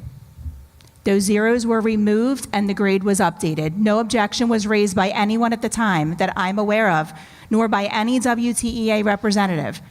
2 years later, here we are. I was accused of using my influence as a board member to change my daughter's grades. No evidence presented, just an accusation. Disgusting. Regarding National Honor Society, the administrative review ultimately resulted in 47 additional students being admitted. Angelina was not an exception and was not the beneficiary of any special access. She underwent the same reconsideration process as every other student, and the outcome reflected a systemic correction, not a personal favor. Angelina should never have been positioned as collateral in an adult dispute. I'm going to say that again. She should never have been positioned as collateral in an adult dispute. If you know Angelina, she's smart, quiet, and unassuming. She's been deeply impacted by all of this. Advocacy for one's child, especially in matters of medical recovery and academic accuracy, is not unethical. It is a parental obligation. I did not direct, demand, or secure any outcome. No witness has sworn otherwise, and no evidence exists to the contrary. Let me say that again. No evidence exists of misconduct because there was no misconduct. One complainant admitted he couldn't proceed in good faith because he was never given the evidence he was promised.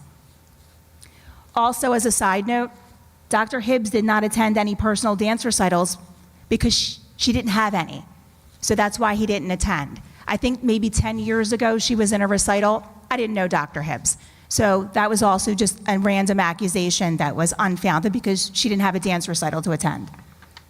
Now that I've outlined what occurred, I want to address why it occurred. The situation arose because certain individuals did not like the superintendent.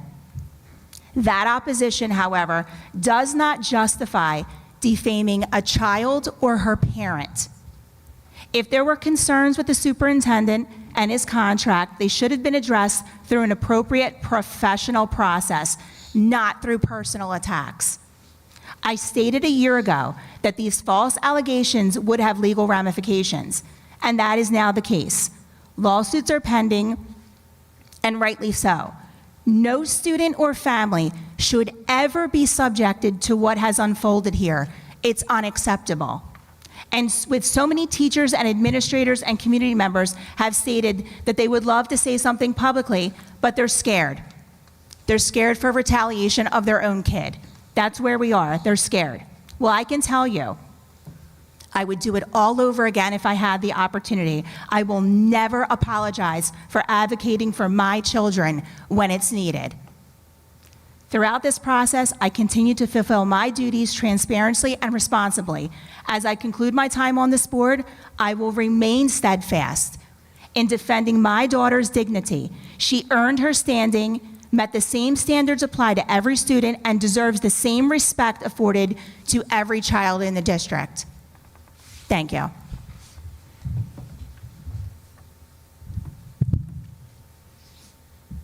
Anyone else? Can I get a motion to open to the public? Motion. Second? Second. All in favor? Aye. Aye. Mike DiCilio?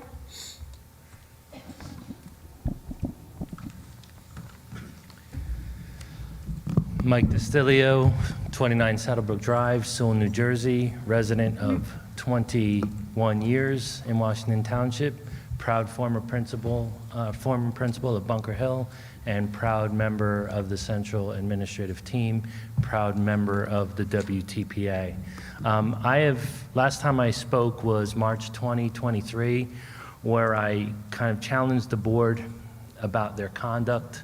And I challenged the board that I think my quote was, if I acted the way that you guys act on the podium in front of the entire world to see 2.5 thousand people that are watching tonight, I'd probably either get written up by fired, or Dr. Hibbs would have to do his due diligence and put me in my place. So it's my job here, I believe, to kind of say that I expect better out of you.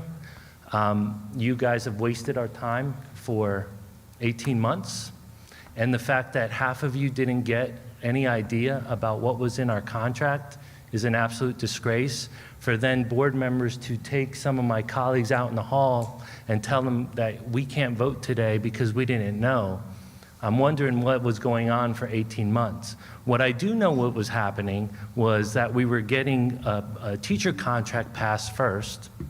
What I do know is that we were getting a support staff contract passed first. What I do know is that I don't believe that we were negotiating in good faith, because we were making sure that people got theirs first before we got ours. So I'm not saying they don't deserve that, and I don't want people in the audience to misconstrue what I'm saying. What I'm saying is that a good faith effort that everybody took an oath for deserved to be afforded to us as well. Now, I got colleagues here that have to be at work in about probably 5 hours, and they're going to come to work on time, and we have not broken anything about what we've been doing for the last 18 months. In fact, we've been doing more with less. I met with a principal friend of mine today at a dinner, And he says he gets paid extra for being a school safety specialist. That's really awesome because we got about 5 in the room right now. I wish I had that opportunity, but I'm not. And the fact that some of the non-unit staff is not getting their pay increase is a disgrace too, because I know the colleagues that I work closely to, they're actually getting paid less today than they did 2 years ago. That's kind of a sin. So I love working here. I want to tell you I'm not going anywhere unless somebody says at the desk that my position's not worth it. So I'm not going anywhere unless you tell me to go somewhere. But I will say that all of us, we do a hell of a job in this district, and what's happening right now with you guys is an absolute disgrace.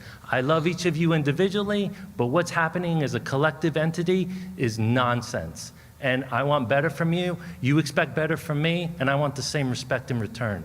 Thank you. Kayla Berry Kwiatkowski.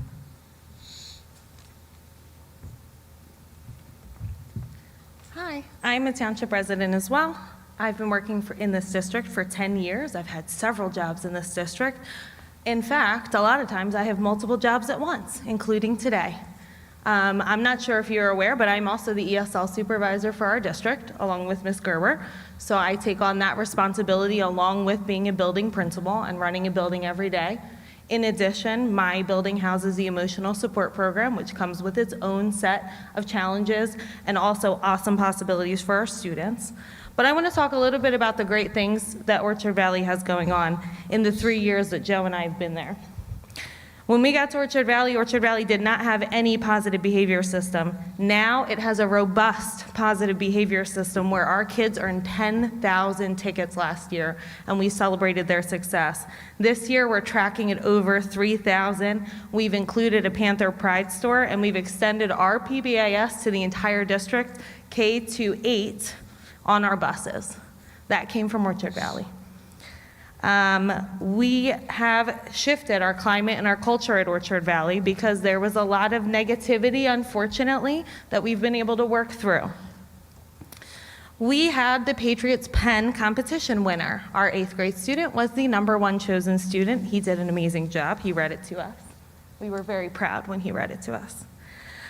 We've done several building improvements with little to no budget, including our cafeteria, just making our school the best it can possibly be with what we have. And like our colleagues in the WTEA, we go above and beyond. We do what's asked of us with no questions. We take calls on Labor Day before school starts. We do an 8-hour threat assessment when we need to on our weekends. We call parents from our work phones at 9 o'clock at night because we got a concerning email. We answer calls from our superintendent when we need to so that we can help and support our district. We answer calls from anybody and everybody, including our colleagues, when they need our support and our help. Geez, we have a group text that starts at 6:30 in the morning. Anybody got subs? Just saying. We spend several hours at night events so that we can support our schools. We spend a crazy amount of our lives in our buildings because we are so proud of what we do. Like, I am beyond proud of Orchard Valley and the Panther Pride we continue to exude. Unfortunately, tonight, what you've shown is that you value every other employee in our district, but the ones sitting in front of you, the ones that are still sitting in front of you. You value every other bargaining unit, and you don't even value some of our non-unit employees who stepped up and did the job that needed to be done. That's a shame. So I apologize for that. To my husband's dismay, I spend a crazy amount of time working, even when I'm not at work. You can ask. He's not happy about it, but it happens because it needs to happen. I love what I do every day. I love each and every student I interact with. So again, we are asking for a motion for you to ratify the MOA that you have already agreed to. Thank you. Thank you. Joseph Zakowski.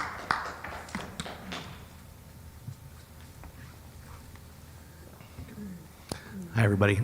Joe Zakowski, Schneider Court.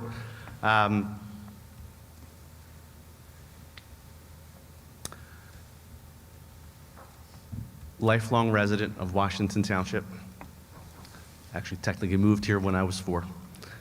Proud alum of Birches, Orchard Valley as a student, and WTHS class of 2000.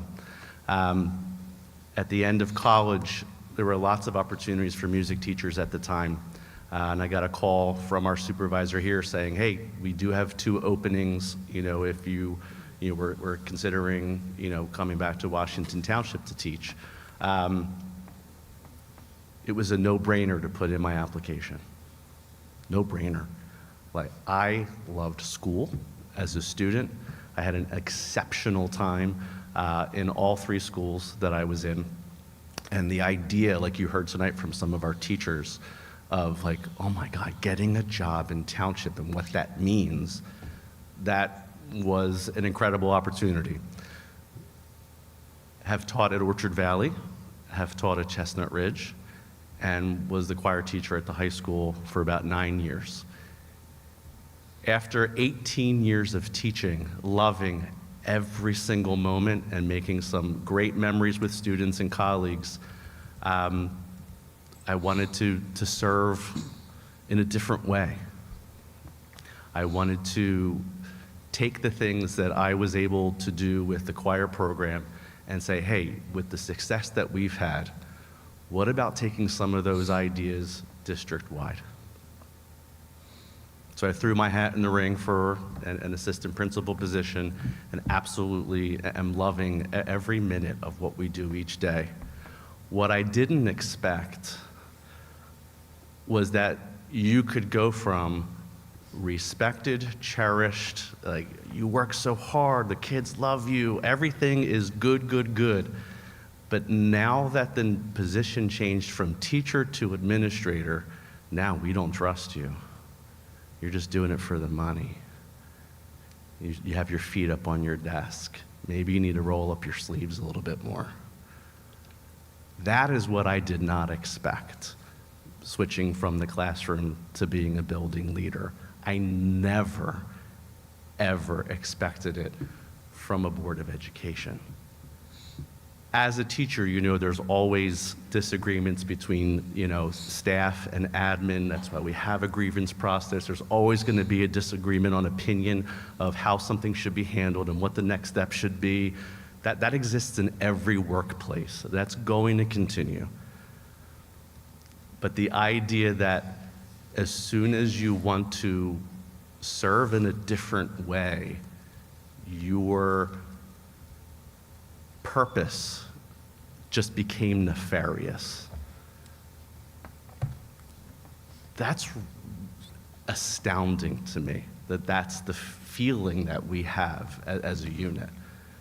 Again, we love what we do, all right? Challenges, threat assessments, HIBs, all the things that we handle, and we handle professionally, following protocol with care for children, families, our staff.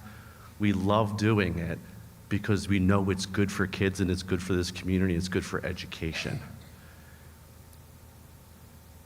But to sit here for a year and a half and see contracts get settled, one before it even expired, one a few months after it expired, and we're still sitting here.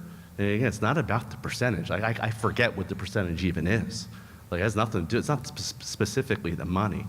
It's the idea that every employee in this district, including the ones that the board has approved to lead the district,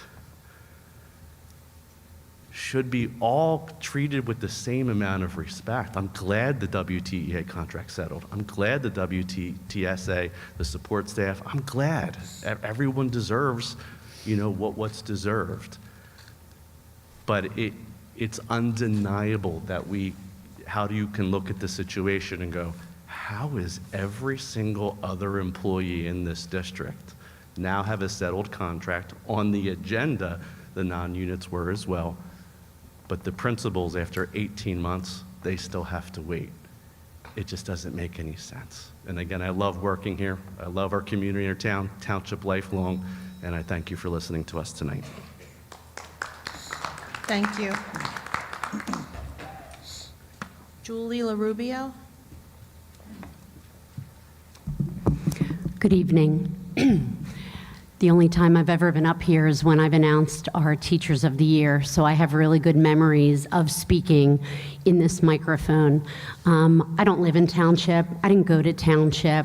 I am a proud teacher of 22 years in the Stratford School District, Teacher of the Year 2013. And my 20th year in teaching, I'm a mom of 4. And my 20th year of teaching, just before COVID, I decided to go back and get my master's. I was 48 years old at that time. You don't often see, a college kid at 48 years old with 4 kids. And so sitting during COVID and teaching, it was my college-age daughter, my other college-age daughter, and myself, all learning college together while teaching full-time. And then my boys were little. I left teaching, big risk, but man, I had some dreams at 48 years old because I have some fire in my belly. And at 52 years old, I still have fire in my belly. And one of the things that I thought would be most, I could hit, my shadow could be cast much farther than just my classroom. I know that I can have a positive effect on an entire school. I knew that. But it took a little guts, right? It's a financial risk to leave a tenured position, to leave all of your friends. And so teaching is my passion. My husband's a teacher, which leads me to my leap because I went to Deptford and I was a vice principal in Deptford.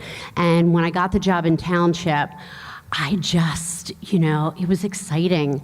I saw the levels of support that were going to be there that, other districts just can't afford. I was excited. I didn't know any of these people. These are some of my closest friends and peers now. I didn't know one of them when I got here. I make the exact same amount that I started day one, July 1st, 2023. My salary has never gone up here. I've never made a dime. If I stayed in Deptford, I'd be making $15,900 more than I make right now. My husband's a teacher. He doesn't have his master's. He's at the top of his scale. He makes more than me with stipends. I just wanted to make it very clear that while I didn't come here for money, I came here for my passion, I expect to get paid. I don't think there's anybody in my building that would disagree, and I have 51 certified staff, 27 assistants, 3 custodians I'm in charge of, 2 awesome secretaries, grounds crew. There's so many humans. I don't have a vice principal. Elementary doesn't have that. We split a dean. We're there forever until the last kids home on the bus. Today 2 came back because nobody was at their door. It's just us. And big kids, big problems, but we're just there all by ourselves. A couple of awesome things about Birches. We do Teammate of the Month. My summative went, my year 1, my summative went, just if we're talking numbers and stats, 3.67 my first year. That's highly effective with all of my teachers and scores. And right now, I just signed my summative yesterday. Birch's, my summative is 3.88. 4 is the best you could do. We are rising stars. All of us are. But I just know what my summative score is. I want to stay. I don't want to leave. But I know my worth, just like I'm sure you guys know your worth at your job. And I have a fire in my belly, and I could go probably 10 more years. But I have to be able to provide for my family, too. I think it's fair. Thank you. Thank you. Sean Giberson. Sean Giberson, 156 New Freedom Road, Berlin Borough. Good evening / good morning. Thank you for giving me the opportunity to speak, Dr. Hibbs, Honorable Board of Education members, and thank you all for listening. I'm speaking as a proud employee of this district for over 20 years. I am the proud principal at Bells Elementary, where we continue to shine as a school, where academic excellence and a co-curricular life go hand in hand. Our students work incredibly hard each year, consistently improving state test scores, a true reflection of the dedication and expertise our teachers bring to the classroom each and every day. We're proud to say our staff is among the finest, guiding our students with passion, professionalism, and heart. This year, we are proud to embrace our inspiring motto, live, grow, learn. These 3 words capture the spirit of Bells, a community where students are encouraged to live fully, grow confidently, and learn continually. Our community is one of the greatest strengths. With support, our families and partners help Bells remain a place where everyone feels value. Each year, Bells proudly hosts our annual Veteran Celebration, a cornerstone tradition that honors those who have served. The many board members, town council members, and dignitaries have had the opportunity to attend. This meaningful event is made possible through the commitment and leadership of our co-chairs, Ms. Kelly DeLizza and Mrs. Julie Tacanelli, who continue the beautiful tradition established by Sarah Sacco. Their dedication ensures that our veterans feel the appreciation and respect they so deserve. Our co-curricular programs, Safety Patrol, Chris Harkins, Jacqueline Coveley, Drama, James Cho, Jamie Mahoney, Future Acts, Liz Capone, Lauren Cisco, Green Club, Lauren Cisco, Strategic Games, Stella McAndrews, and STEM Club, Julie Tacanelli. These offerings and many more enrich student life and strengthen the sense of community that makes Bells so special. And of course, none of this would be complete without recognizing the teamwork and spirit of our staff. From the energy brought by Supervisor Jamie Morgan, one half of the beloved Bells Boys, created by Gretchen Gerber, to the countless others who pour their heart into our school, Bells is thriving because of the people. You have ratified a much-deserved contract to the amazing teachers, secretaries, support staff, and supervisors. The administrative team work hard each and every day, including weekends, holidays, even on vacations, to ensure that we provide the best opportunity for students and staff. We ask that you bring a motion and that be put on the table to recognize our hard work too. Thank you. Allison Agassiz.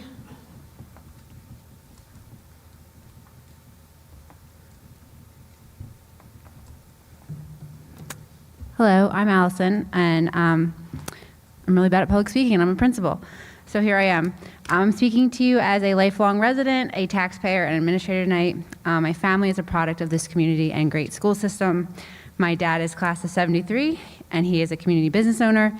My brother was class of 2014, and Mr. Murphy just reminded me tonight that he was Athlete of the Year in 2013 in the Township football program, and he also attended the United States Air Force Academy, and he still serves there today. My sister was class of 2003. She's a nuclear medicine technologist, and my niece and nephew, who are children, they go to Orchard Valley and Thomas Jefferson. I was class of 06.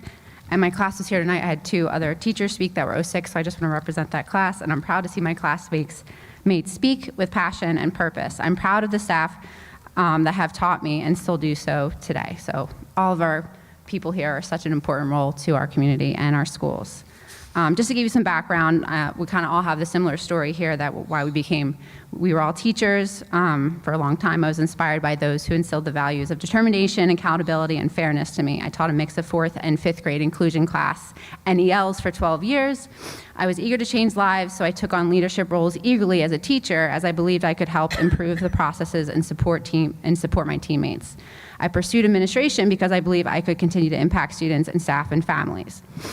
When I graduated my master's degree in 2023, I saw there was an opportunity to return to my community that I currently reside in, and I cried, literally. I think Joe kind of said the same thing, and Sean said, like, to get a job here was like, yes. My time here has been an emotional roller coaster, to say the least. Just last year, I had to endure months of uncertainty with my name and my assistant principal's name on a piece of paper, publicizing our values. I saw our value. I saw my name posted on community chats being discussed by the public. It was kind of violating. I had to support my staff that they were also enduring emotional reeling from cuts and uncertainty while I navigated my own. I care deeply, too deeply. Bunker Hill has been a blessing to me. I love my job. I love my job. I love my building. I'm so grateful for Mike DeCilio and Greg Muselli, who have welcomed me when I first started with eagerness. Even Greg would just message me as the assistant principal at the high school, making sure that I was understanding all the nuances of Bunker Hill. And they gave me the confidence to know that I can take on this new role and succeed. I'm grateful for my staff, who gave me a chance to prove myself capable and now trust me to make decisions that are ethical, fair, and support students and staff alike. I'm grateful for our Bulldog community and our parent partners that work with me and my staff to ensure their students are set up for success and learn that, yes, they can do hard things. I care because people have shown care for me. The administration staff has supported me, a new leader without hesitation. They are amazing. I strive to, and you guys are amazing. They answer my phone call whenever I need it. I strive to always make the best decision, not the easiest decision, and I do this with the support of other administrators and supervisors. We work as a team, and I am proud to be a part of that. To lead a school building is to wear many hats, many, many hats. I could not do it alone without other administrators, supervisors, counselors, CST, teachers, custodians, and maintenance workers. We work as one, and as so many have said tonight, it is that we cannot do this without one another, and we are all valuable. Thank you. Thank you. Tricia Holmes.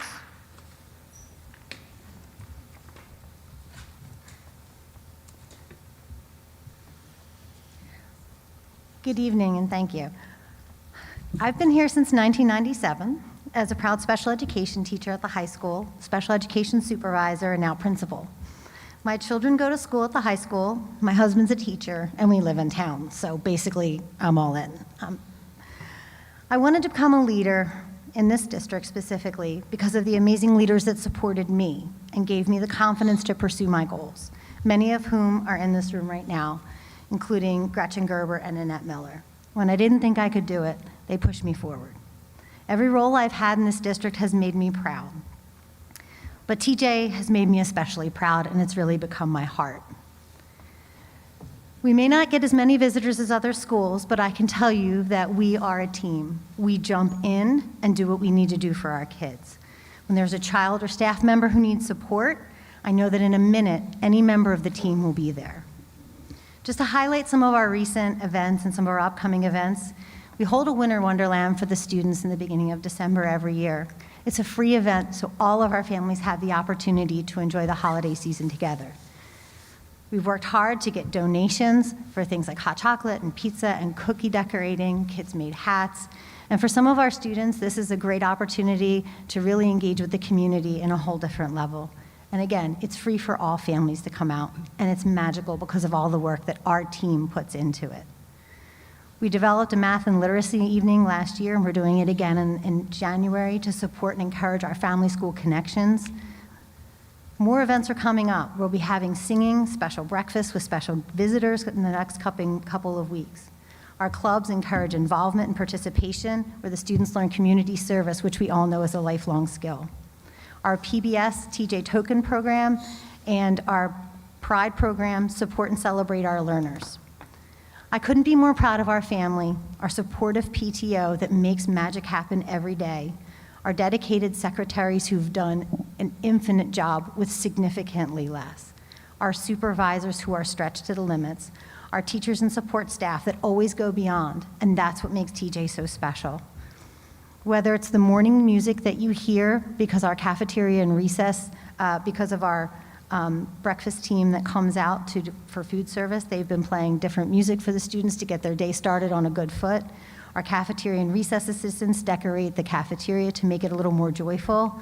Or those of us who just jump in to cover a class or to cover the cafeteria and recess when we don't have enough coverage. They do this willingly because they care, because they know there's a need. I'm happy and proud that every other group has received their contract. But now it's our time. Please consider resolving our contract as soon as possible, and please show the pride that we know that you feel in our administrative team. Thank you. Erica Hulk.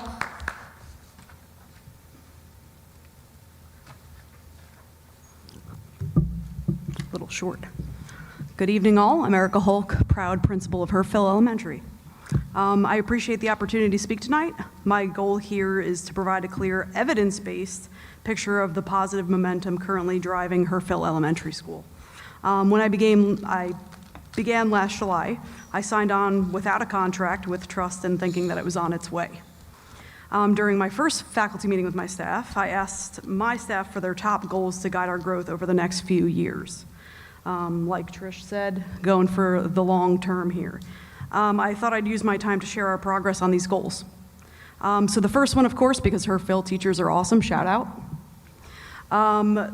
Students are number one. So their first goal is students are exceeding expectations. And much like a lot of the other elementary schools, this year Herfield achieved its highest percentage in 5 years of students meeting or exceeding expectations across the majority of ELA and math areas and the NJSLA. So we were doing really, really well. It's on the upwards.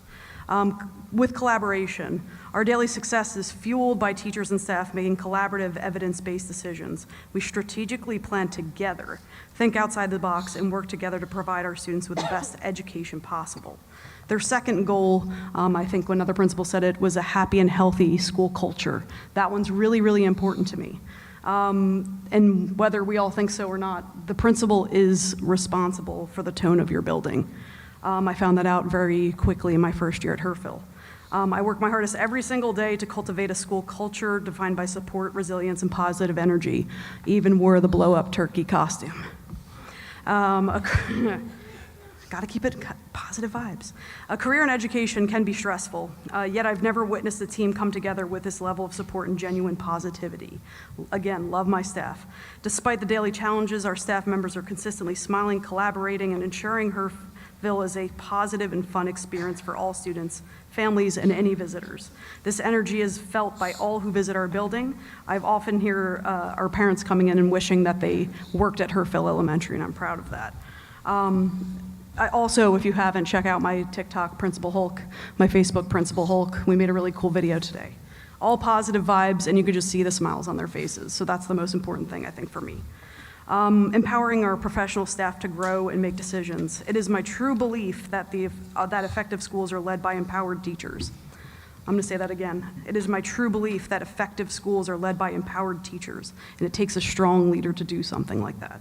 My leadership model is built on trusting and investing in our educators.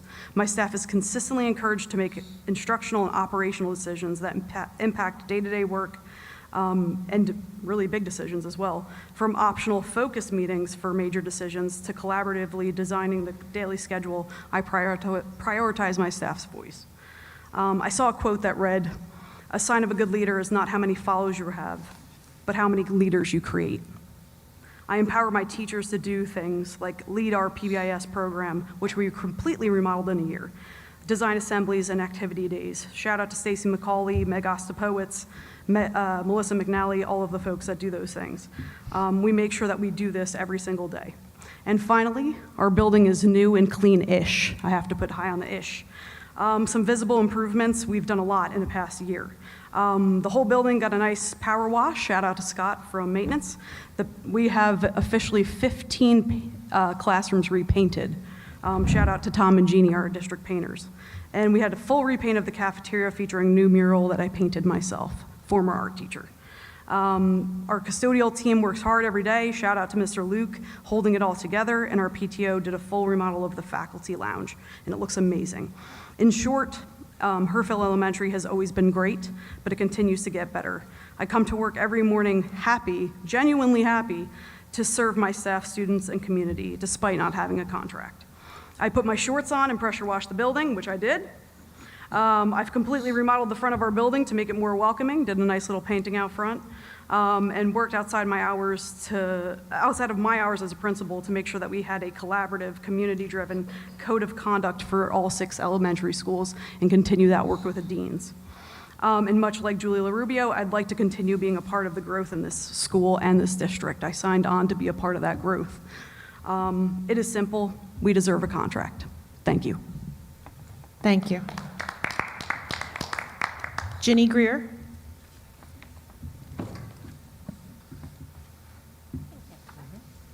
Good evening. Thank you for this opportunity to speak. So I'm a resident. I live in Township. I have been here a long time, 25 years as a teacher, 12 years as an administrator. So this is year 37 for me. So I've seen a lot. I've been through a lot. And I worked for the WTA, negotiated with them also. So I understand everything that goes into this process. I've even sat at the negotiations table with some of you. So it's a little discouraging to stand up here thinking that there's going to be a vote on the MOA, something we've already agreed to. That part's not hard. What seems to be hard is the mutually agreed upon distribution of funds. At least that's what we were told. Well, told is an interesting word to use. For the past 18 months, we've been brushed aside, devalued, had comments made about us, had meetings canceled on us. We cleared our calendars. When we sat there at negotiations and said, let's schedule the next couple meetings, we cleared our calendars to attend, and then they were canceled over and over and over again. And then very challenging to reschedule. You all know this. You sat here every month when the negotiations reports, that category came up. Was there ever anything shared? No, and why not? Because we're not valued? We are valued when you need us. We show up every time you call. And so many of you have called me personally at Wedgwood to ask me questions, ask me my opinion, make suggestions, and I've taken every one of those calls because I value what you do. It's disappointing that you don't value what I do. As a building administrator, I work for you. I answer to Dr. Hibbs directly, and I will do every single thing he asks me to do. But as the vice president of the WTPA, I don't work for you. I work for them. And I will stand here and fight for each one of them. Because although some people show us respect, others do not. And I will not be dictated to as I'm sitting here representing all of these people. You don't have that right. It's mutual. It's a negotiations. By pure definition, we don't get dictated to it in negotiations, especially after being ignored repeatedly for the last 18 months. We've asked you to come up and vote for the MOA. It's a simple process. You already agreed on it. How the money's distributed, that's mutually agreed upon. And it doesn't have to be done right now, but the MOA easily could be voted for. It's not that hard. Because my staff will be watching also, and every other principal talked about their school, I am not getting in trouble at Wedgwood tomorrow, so I'm going to brag. Because they may be asleep right now, but they'll be watching this first thing in the morning. So Wedgwood, I was moved there 2.5 years ago, the year I was supposed to be retiring. Fell in love with the school, fell in love with the people, and decided to stay. I have to be honest, you're making it challenging to stay every single day at this point. But Wedgwood never fails to brighten my mood, change my spirit. The positive vibe that I get every day that I walk in there is amazing. How do we do it? We have amazing support over here. Over here. That's how we get through all these challenging moments. Even at Wedgwood, we work as a team. I have such an amazing team. They are truly amazing, and they've been through so much, as most of you know. They've come out of that smiling and shining every day. And this year, I was very proud to be told that my test scores went up in every single category. I'd love to take the credit for that, but that's my team's credit. We've done a great job with what most people have shared, a lot less. Less people, less supplies, less opportunities, but we're still doing amazing. Because that's what we do, we're Township. We work together and we figure it out. And we'll figure this out too. But this last part, our contract, that's in your hands at this point. So when the public gets to see the end result when it's finally voted on, what is their response going to be? Why is this simple contract not settled? We're not difficult. We didn't ask for much, as you know. Well, at least I hope you know by now, for those of you that were not part of it. We met your demands, we made changes, Now we're just asking for a fair contract. And you have the power to still do that tonight. Make a motion. Approve the MOA. Thank you. Thank you. Julie Hop.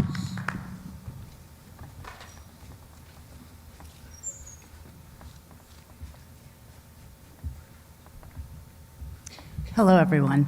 I am the really proud principal at Whitman Elementary. Ginny and I are at the end of the alphabet, so we're kind of last. But I have an incredible building. I am new to the district, as Ms. Holk is. Have worked in education for almost 30 years, many states, many roles, and I have come over the past year and a half to love Township. I love Whitman Elementary. We have an incredible building where parents, staff, and students come together to do amazing things for kids. Our theme this year is Dream Big, Work Hard, Shine Bright.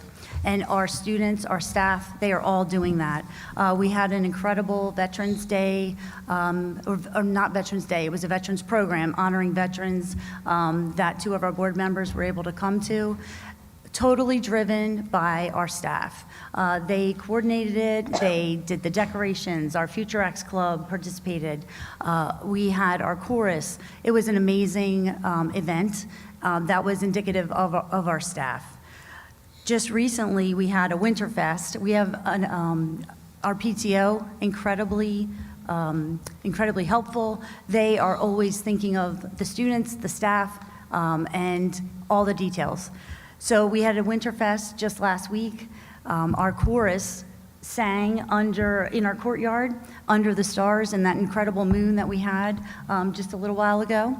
And it was beautiful. They did carols in our courtyard.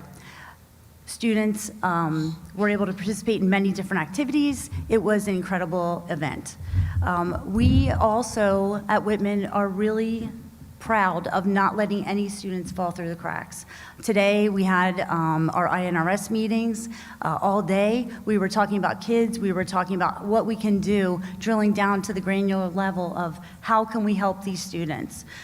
Every single one is an individual. They have their own problems. They have their own areas of strength, trying to capitalize on that and really having conversations about students. We have a giving tree that I'm so proud of when I look at the staff giving tree. We have everyone from our kitchen staff to our playground monitors. They are buying gifts for, I believe it's 37 students we're up to sponsoring this year.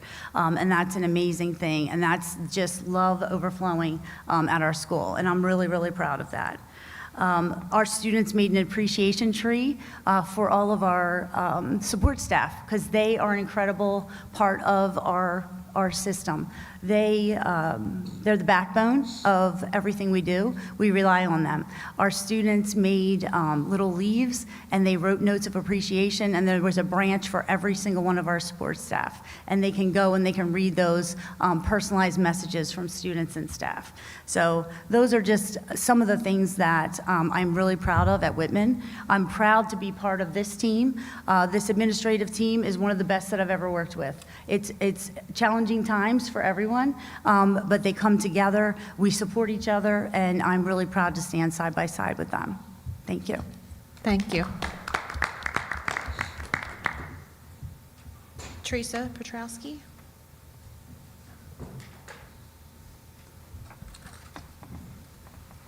Good evening. Thank you for the opportunity to speak this evening to everyone. I am a West Effort resident, but a Township resident at heart. I have started my 24th school year here in Washington Township as an administrator. I also had 12 years of teaching experience prior to coming to Township and 3 years as an administrator in the Catholic school system. So I might be old, but I have a lot more to give.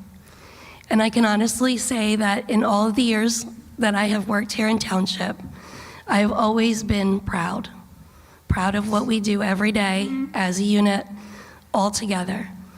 You might see my shirt, and it says, "Every day I'm hustling." And this shirt is on me tonight because we had Hustle Day today at Chestnut Ridge Middle School. Hustle is a program that was instituted and initiated prior to my arrival at Chestnut Ridge, but I had the honor of going to see the unveiling of the Hustle program when I was the executive assistant principal of the middle level. The teachers and the students put it together, and they decided that Hustle was going to be our mantra. Each letter stands for something, and each letter means a lot. And that's why our shirt is spelled incorrectly, because the E is for empathy. And we couldn't take the E out of hustling to spell it correctly, because the E was way too important.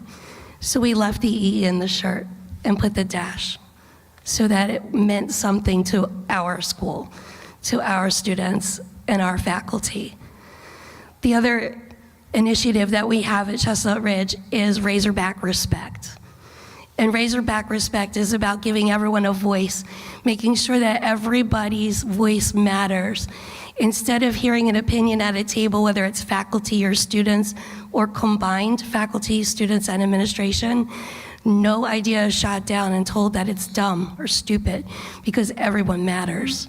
That's Razorback Respect. Respect is a code of honor that we expect everyone to follow, and we are proud of that. And as the leader in that building, I can say that that happens on a daily basis when we walk in the room.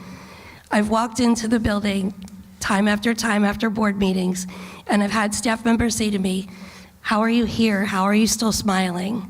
And I always say, because when I walk in the door and I close the door behind me, we are a family, and we will always work together because we're here to do what's right for our children. None of the rest of it matters. The business end doesn't matter. We just have to make sure we're here for the kids. And we will all continue to do that. And I'm so excited that the staff got their contract, the WTEA, the WTSA, and of course the support staff before that. They deserve every dollar and every accolade. And I'm hopeful that you will do the same for the non-unit staff as well. In closing, I'd like to talk a little bit about our MOA, and about the Hustle program, and about our Razorback Respect. Hustle means a lot to us, as you can tell. And I was a little disappointed that we didn't see that hustle in our board members, in our negotiation team, because we were delayed and canceled and rescheduled. And in fact, there wasn't even a hustle from anyone on the other side of the table when we weren't put on the negotiations, on the agenda. We had to reach out. We had to ask why. And we just expect that hustle to come from everyone, not just our side, but everyone. And then respect. We need to feel that respect from all of you. But also, what about the respect for each other?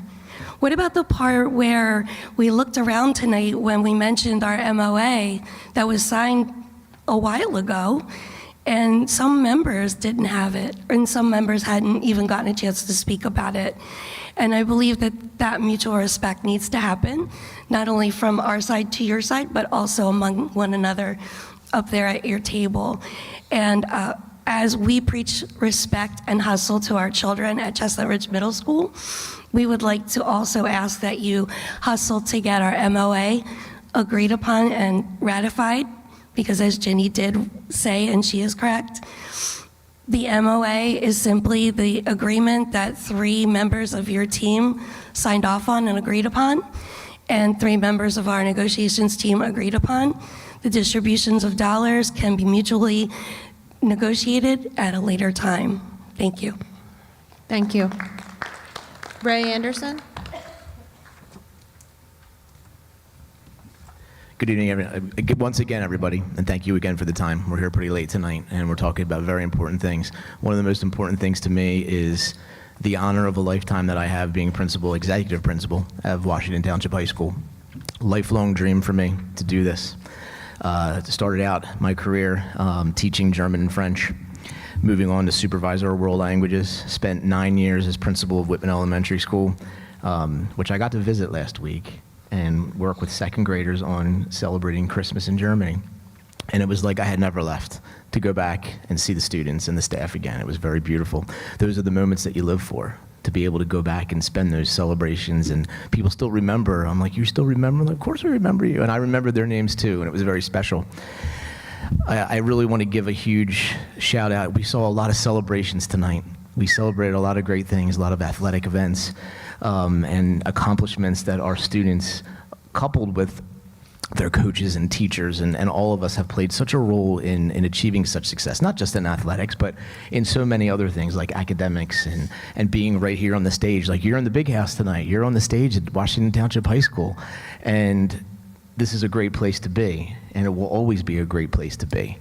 And we're going to continue to make it number one and to continue to make sure that our students are always getting the best. Our teachers are hardworking. They are always ready to jump in. You know, we have so many things going on, as my colleagues articulated about their schools. This is the flagship of the district, so a lot of things happen in this space. And it couldn't happen without everybody's love and without everybody's involvement and commitment to what we do. So, you know, hate to end this evening on this kind of a note, quite frankly, because it started out very beautifully. I shared a letter earlier. I think it was very eloquently written by our team that I presented. This should be a night of celebration. You know, we're very happy for our colleagues in the WTEA and also in the WTSA. And we, as your leaders, the ones that you trust to run the schools, to be there every day, to make sure that they are safe, that our kids are cared for, we've been pushed aside again. And we've been devalued. And I know that you don't feel that way. I know that you value what we do. But we need to have a conversation, and this needs to be brought to closure, and it needs to happen very quickly. We came to a conclusion that on the percentage, I'm going to reiterate to the public again, there is no additional cost to the district from what we agreed upon and what we are suggesting. There is no additional cost.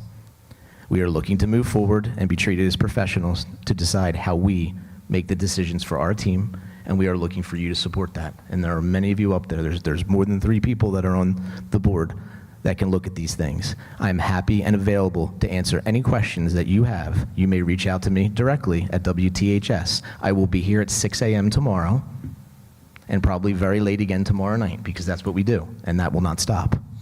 I appreciate everyone's time and for listening. And once again, before I leave this podium, I'm going to say once again, we are asking for someone to make a motion to put the memorandum of agreement for the Washington Township Principals Association up for a vote this evening, based on everything that we have shared. Once again, thank you, and thank you all for what you do as well, because it is a tough job, but we all do it together, and when we work together, it can only continue to be outstanding. So thank you for listening. Thank you. Nicole Lanuti. I'm one of the parents that was mentioned earlier that was concerned over the teacher's contract, and it's not because I don't think they deserve it. I think they do deserve it. My concern is more that you guys don't have a plan. It's not the concern that they get a contract. But that concern is based on the lack of trust that we have. I think they deserve a contract. I think they deserve a contract. I think support staff deserves a contract. Every one of them. The parents that are worried are because of lack of trust with all of you. I stayed here, quite frankly, because everybody else left and they deserve support too. Nobody else stayed to support them. The teachers deserve support staff deserves support, and I'm happy that everybody got what they feel they needed to be valued. I hope going forward that there could be trust in the board to figure out a plan and to figure out a long-term plan for when our upper staff retires. And if this contract mathematically is going to cut lower staff, I hope you have a plan to bring people back. Or when our upper staff retires, who's going to replace them? You're starting a new year soon. I'm going to ask somebody to make a motion to go back to full board committees because of this purpose. You've lost trust in residents, you've lost trust in parents, and now you've lost trust in your leadership, because this last 18 months, a committee was formed and didn't communicate with enough people to give them what they deserve tonight, and that's not fair. So you guys have the authority to build trust in people. So I'm asking you to make a selfless decision. I know it's probably more work and more time and more whatever it is to do full board committees. You've done it before, it was for a purpose, and it sounds like right now that's probably the best selfless thing you can do to start earning trust back in the new year. You have a new board member coming, you have to build trust back with them. Even if they get their contract tonight, I'm going to assume in the position they're in, they're going to have a hard time trusting everybody again because of what just happened. As a parent, you watch this, it's like a clown show. There's no trust in any of you together. It doesn't look like it's ever coming. So you have to work with what you have. So I'm asking you to take what you have and at least work together to, if you're not going to work with each other and build trust with each other, build trust with us and you. I really hope that everybody gets the answers that they need to be able to vote on this. So my concern, I guess, going forward, or what I'm asking, is to just go back to full board committees so everybody can feel comfortable that you guys are making the best decisions together. Because it seems like separately, everyone's getting screwed in one way or another. Negotiations committee is always a separate committee. That can't be a committee of the full board because you can't have conflicted people on it. So the people that are on it are the ones that can serve on it. So it doesn't that's not really like other committees. Can I have a motion to close to the public? Julie, just real quick. Hold on one second. Can I get a second? I'm closing to the public. Can I get a second? All in favor? Aye. Aye. Eric, go ahead. Thank you. I just want our entire admin team to know how much you are valued. There's no doubt in your value. There's no doubt in your hard work. You know, Ray, the other day, we ran from the parade back to the concert and I had a blast doing it. So all of you, thank you so much for all you do. The ones in the room and the ones not in the room. You know, we have an amazing staff across the entire district, and I just want you to know that you're valued. I just have a comment. First, I'm sorry, been waiting 18 months. I wish I could make a motion. I just don't have the information I need to do it right now. What I would ask is hopefully the negotiations chair and committee could just give us next steps, you know, what you're going to do as far as how we get to a resolution. I know we're going to talk about it next meeting next week, but if there's steps that are going on, if you can just kind of keep us in the loop as to what's going on with that so we can make sure this gets resolved as quickly as possible.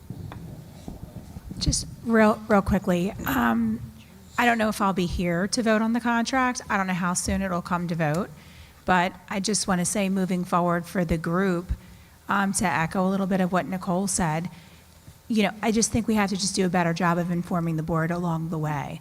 Then that way a lot of this is avoided. I mean, to not have information, and I know that legally you don't have to give it to us within a certain time frame, but this is what happens when we don't have the information and we're not informed. We look like a bunch of idiots sitting up here, and then we can't vote and do anything, or our hands are tied because we don't really have all the information. So, you know, a good faith effort, I hope in the future, is made to inform all of the board that can vote along the way. So then that way we can make good informed decisions in a timely way. 18 months is way too long. So this is like really awful to sit here and watch it because it's not okay. So we have to do better with committees informing the board of all of the information that we can along the way. So yes, we can't have a committee of a full board on negotiations. It has to be a separate committee because you can't have a full board sitting in negotiations, but we can be informed. So I just hope moving forward as a board that transparency happens, because we shouldn't sit here and say, wait, I didn't get that. Can you send that to me? That's just not a good look for us. Motion to adjourn? Motion. Second. All in favor? Aye. Aye.